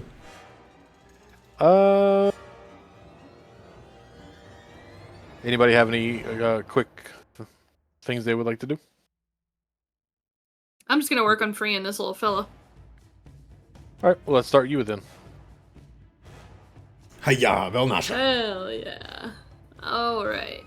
I think Vel, under the table, like, makes eye contact with this guy whenever Bram takes the head off of one and the other one gets kicked into a fucking wall to death. And it's just like, alright, darling, let's get you out of those chains, shall we? What's happening? He's like Let's flipping around. let's not panic, shall we? And she'll kind of scooch out a bit. Mm-hmm. Actually, I guess movement is not like needed. No, but yeah, to work on unbinding.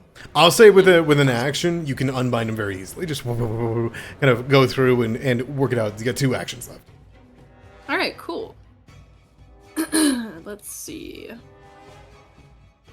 Second action. I am going to check my movement speed because I already forgot. 30 feet! Oh, we're so blessed. Hell Elves. yeah. Oh my god. 30-foot gang. You are. you're Haven't had that in a especially minute. blessed. Yeah, because I was about to say, doesn't Mara only have 20? Yeah, it's bad. All right, so we're over here now. It's counting that step I did. So I'm not Ignore it. sure. Ignore it. 15. I can do a little measure for you. You've done 20 I think feet. I've only done 15? 20 feet. Okay. Then I will go here. Uh-huh.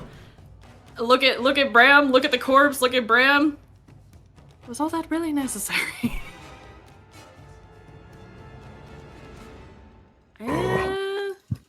Rather necessary, I feel. All right. Well, I trust your instincts. And there's nothing really I can do. Wait a second. How far away is this individual through the door? 45 feet, you say? Oh, that needs 2 actions. Never mind. Damn. Actually, wait. Hold on. No, I still can't. Alright, we'll just do another 30 feet. You can attack Ma'am, them. thank you, ma'am. From there, without 2 actions? I have 1 figured action, so. I figured you could summon and then attack. I think I need 2 actions for that. I think it's just 1 action to summon. If you're only summoning 1, I think you immediately get to command them. Okay, yeah, you're probably right. Alright, well then we'll go back. They would- Pathfinder's yelling at me. It's okay. I cannot. It wouldn't work anyway. It's only 30 feet. Okay. I was just curious. So we're gonna go here. I've moved 130 feet. Oh my god, you're so fast. You're so quick. You're so agile. I'm gonna pass to this little dweeb next to Pravada. Oh, who almost got his head dented in? Yeah. Alright, sounds good. They go... What's happening in there? What happened to Germany? They look back, and they can see their boss, and their boss goes, Aaron, you told me you didn't have any friends. In like a weird, like, looking forward at Bram and looking towards Vel. And the guy almost got his head taken off, so he is going to fight back against Pravada. Pravada, he's going to swing his frying pan at you. Okay. 12. He's going to swing again. 17. I think the first one, bang, hits the ground. The other one, bang, hits your arm. Ow. Boss! And they're going to move over here. For a flank. Okay. They're going to pass to their boss, who goes, "This is all been fun. You can have him. It's okay. I don't mind. We're gonna go talk with some people. Graffiti egg." And she throws the egg in her hand towards you guys. With a fork in one hand. You recognize the fork that stabbed through that one person. They will throw towards Nasha, thinking that they're very dangerous, the egg, which explodes full of paint, glitter, and confetti. I need you to make me a reflex save. Oh Nasha. no. Not the glitter bomb. Yeah, you got it though. Surprise! It's actually not letting me click on it for some reason. The reflex? Yeah, Oh yeah, that is weird. It just it just doesn't. Eh. I'll just roll it manually. Okay, sounds good. Yeah, not that one either. odd. Reflex save. B14. Did it for me. Oh my god, Pravada. It didn't. It still doesn't 19 is a So weird. success. You are not dazzled, but you are bedazzled. I'm not dazzled, but I am bedazzled. Yes, you are covered in glitter, paint, and confetti. I think she just looks deadpan at the fucking person that tossed it and was just great. Thank you. I've really needed more color in my wardrobe. Shit, she says. And she is going to close the door. And then she's going to turn back and say, "Oh, if you get one, just get one." And she will throw the fork at Bravada's chest. For their last action. Skewering him for a 25. Bravada, you're going to take 6 damage. Okay. And you can't steal, right? Nope. That is going to pass to... yeah, they're going to try to bum rush you. They're not smart. They're going to go right here. This guy's going to take a step and going to hit you with the frying pan. Even off guard, that isn't hit with a 15. They're going to swing again. That will also miss. Ping, ping, ping. It keeps trying to hit you and you just do not fall unconscious. He's just actively defending with forearms, elbows, knees. Just, his body is harder than the frying pan. Yeah. And that is going to go to Lane. All right. Sick. Okay. So first off, I will command Bear to run down here because I believe he has the commander's banner on. Yeah, if you got it ticked on, that'll be him. Awesome. Bear can travel down there. And then that's my command of Bear, so that's one action.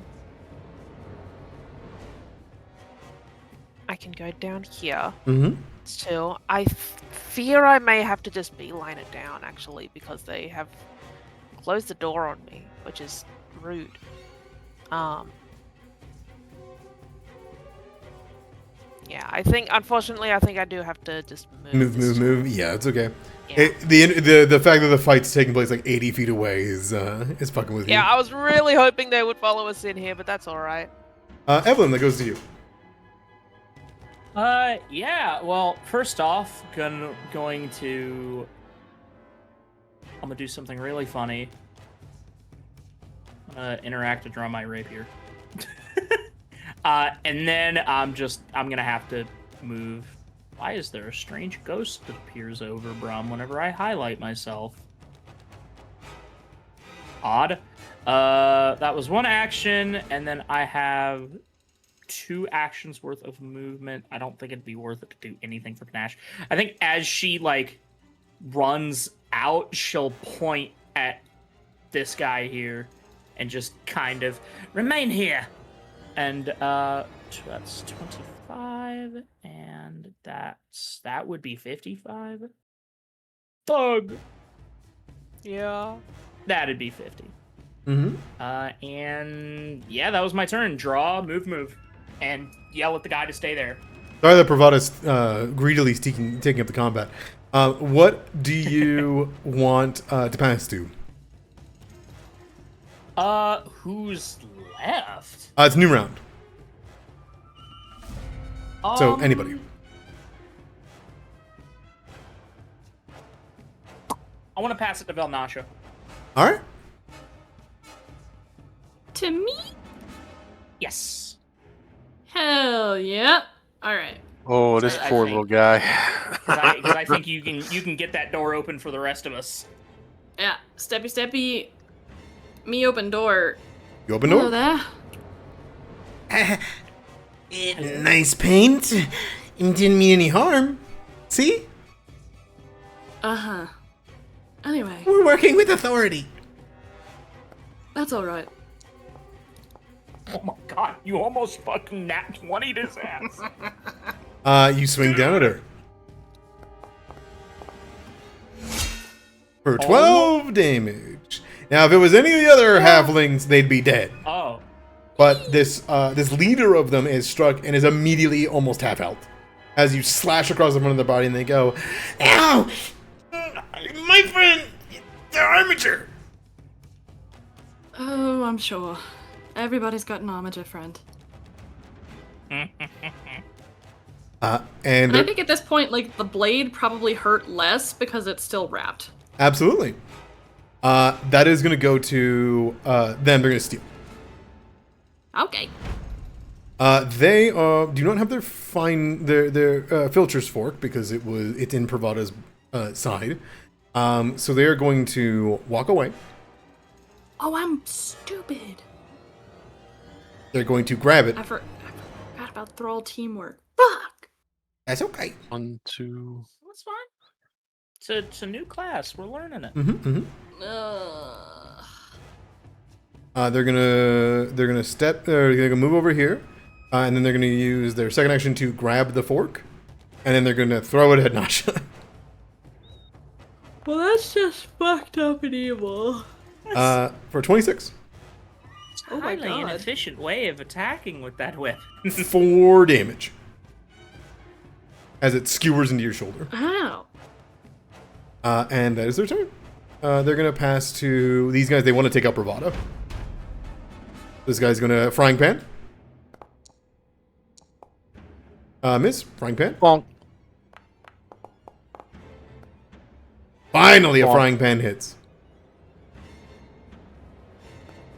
For 1 damage. Okay. Seeing that, they are then going to run. The hell they are. Bravado, do you wish to steal? Yes. Okay. Oh no.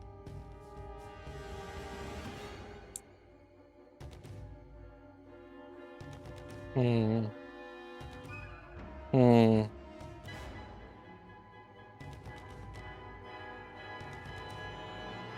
Yeah.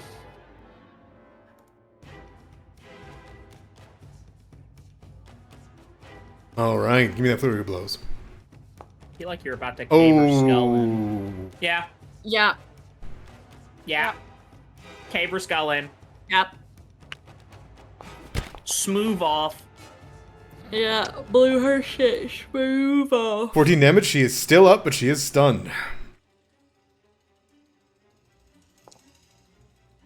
Second thing will go wide as she's like barreling backwards. Her eyes are dazed.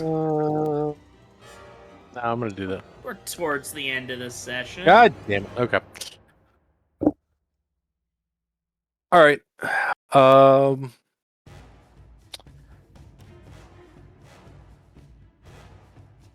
You know,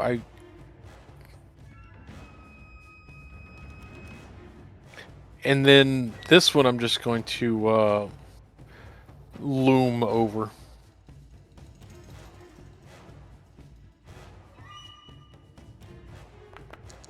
You definitely loom. They look like they're gonna run. All right. I'm gonna pass. Who to? Let's Oh, no, go. you got one more action. You're so right. Flurry of Blows was not 2 actions; it was 2 strikes. Mhm. Stride. Sounds good to me. Who passed you? Pass it to Bram. All right, Bram. Oh boy. That sudden charge is probably looking pretty good, huh? Yeah. Let's see, move 50 feet and attack with 2 actions. Oh, beautiful. You won't be able to reach an enemy, I don't believe. You'll have to stride first. Yeah. No. Sec. Yeah, you can stride. You have to stride first. Yeah, they're pretty far. Well, all right. I guess You have the more whole beat up there. I'll tell you stride. that. I'll just stride and take the movement then. So it's what, 25 feet? Yep. Yeah. Okay, He's so moving 25 like feet. 50 then. Well, you do 1 action at a time, so do the 25 first, and then you can sudden charge to get an attack at the end. You can move 75 feet in this turn and attack, because you're striding once, then sudden charging. Got it. All right, and then with a sudden charge, you got another 50 feet of movement in any direction, and you can end the attack, end the movement with an attack. The thing. If only I could do that. That's your total movement. You have 75 feet worth. That's of movement. total movement. Yeah. Oh. Yeah. Okay, then he'll So go out 25 this feet. way. Then you got 25 more 25. Yeah. He'll just run over here then. feet. Okay, you can do a bite. Yeah. Sounds good. Oh, shit. Me. And this is at map? Nope. Yes? No? Oh. Nope. You haven't Because done you any haven't attacks. attacked anybody. Yeah, it's just an attack penalty. You can do all of that and still hit. Roll Eat me this crit. guy. So, because you are the instinct that you are, you have the deadly trait on your bite. So go ahead and roll crit. Yeah. Beautiful. You're fucking deadly on your bites. Yeah, Yeah. Bro. a 39 damage. You, brother, my gunslinger struggles to do 39 on a crit. What the fuck? That is enough to kill this one guy who has 8 HP. About Well, 4 times plus over. 24. Yeah, like 4, 24. Yeah, like 5 times over. You Listen, man. pounce onto the back of them and just rip them to shreds with a bite. I've said this since the beginning of time. Barbarians are fucking crazy. They're- oh, the way you said pounced on him, all I can fucking envision is a fucking mountain lion diving, diving onto somebody. I'm thinking of the FNAF 2 Foxy, just like fully outstretched. See, I was sitting here thinking of like Drifter Deadlock. You gave him the Drifter Yeah. Deadlock treatment. It's the same pose as the Hunter It's Left the 4 Dead. yeah, I was about to say it's the hunter See what scream. your insides look like. You I want to see what your Oh, insides look like. you Speaking Cajunly. lift them off the ground by their neck by biting down. Bite down, their head goes upwards, and you throw the rest of their body at the wall. Yeah. They are very, very dead. They cannot steal, and I mean they're dead. Who do you give it to? Fuck. Who do we have left? There's the frightened halfling, Lane, and Evelyn. We'll fucking toss it to Evelyn then.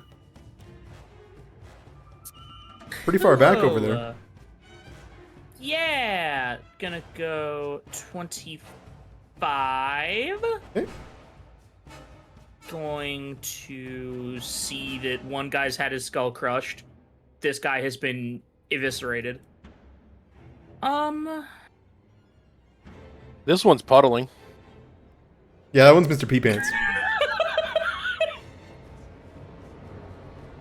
I can't intimidate, and then I have to.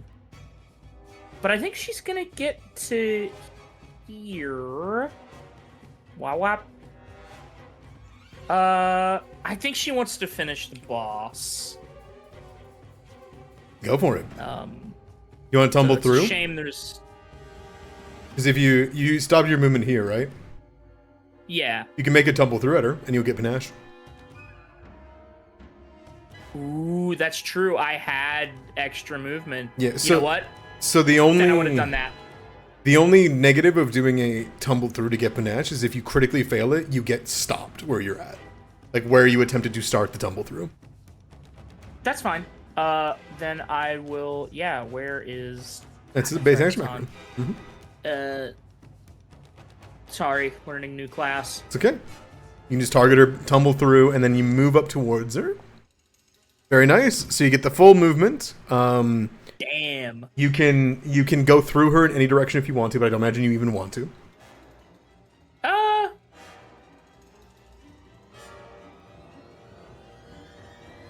No, yeah, I think she like basically like bounds over this corpse in a stylish way. I don't know. Sure.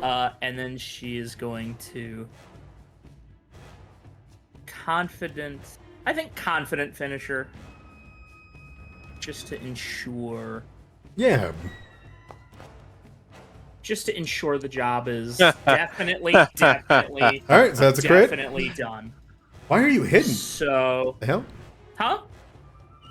You're getting the off guard because it's hidden.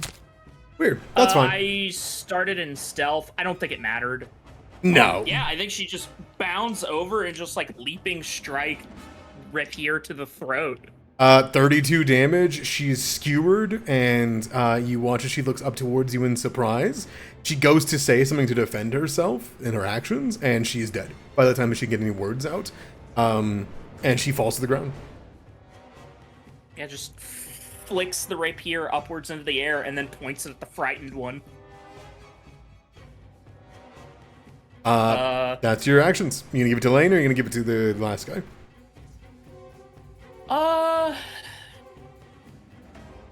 Do we want to kill the last one? I mean, Oh. yeah, Go, yeah. probably. Can't have him running Yeah. back to his potential Hell Knight Lane! friends.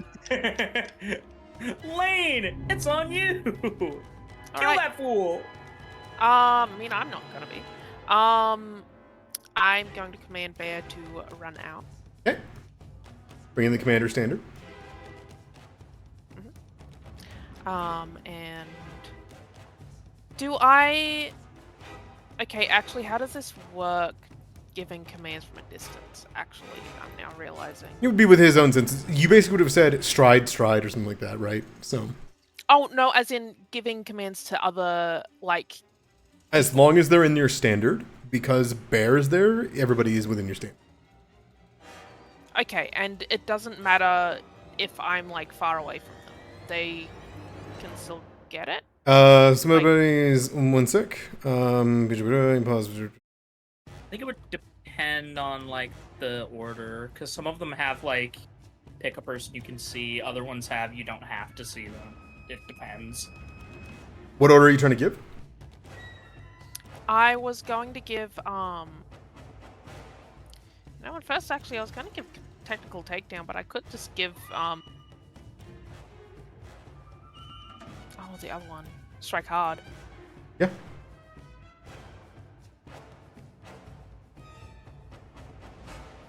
Yeah, I'll just tell Evelyn to strike again. Sure. So it's 2 actions. You can play it. Mhm. All right, Evelyn, you get another attack. Yes, I do not have panache, but that is fine. Wow. Don't think it's necessary. Wow. Yeah, I think she like flicks it towards him, and then just kind of gets him like as he's standing there stunned. 20 more damage. One step, you hear the call from Lane, who lets out a shout, and hearing that and seeing the bear come around the window, you feel emboldened. You turn over and you just stab into the other one neck. I imagine you just go for neck. Yeah. They drop into a puddle of piss and blood. Ugh. And with that, and the first combat done, the first location claimed, and the first combat done, I think that's where we come back next week as you continue to help the people of Breachill. What do you guys say? Hooray! Sure. Sounds good. Well done. Okay. How we doing? How we feeling? Feels good. Good. Good. Yeah, I know the beginning, a lot of like setup and talking and all that, but now that we're here, we're basically just going to be, going and going and going as you guys are defending Breachill. Hooray! I can't draw on the map while the game is paused. Yeah, I can unpause it for you. I We was just gonna do a check mark on. wonder where Kato First went to. location. Wonder where that dragon went to. Yeah. It's just a They mystery. ain't been seen for a month. All right. Well, thank you guys so much for playing. Thank you guys so much for watching. I hope you guys are enjoying the first episode of the Hellfire Crisis. This game's gonna get so crazy so fast. As you can see, there's a lot of moving parts to it already. And now that the crisis has begun because the opening act of causing war between Andoran and Cheliax has happened, which is the death of the old man. We will be subject to it and whatever efforts you can. All right. All right. Sounds good. All right. Well done, everybody. Thank you guys so much for watching. Thank you guys so much for playing. I'll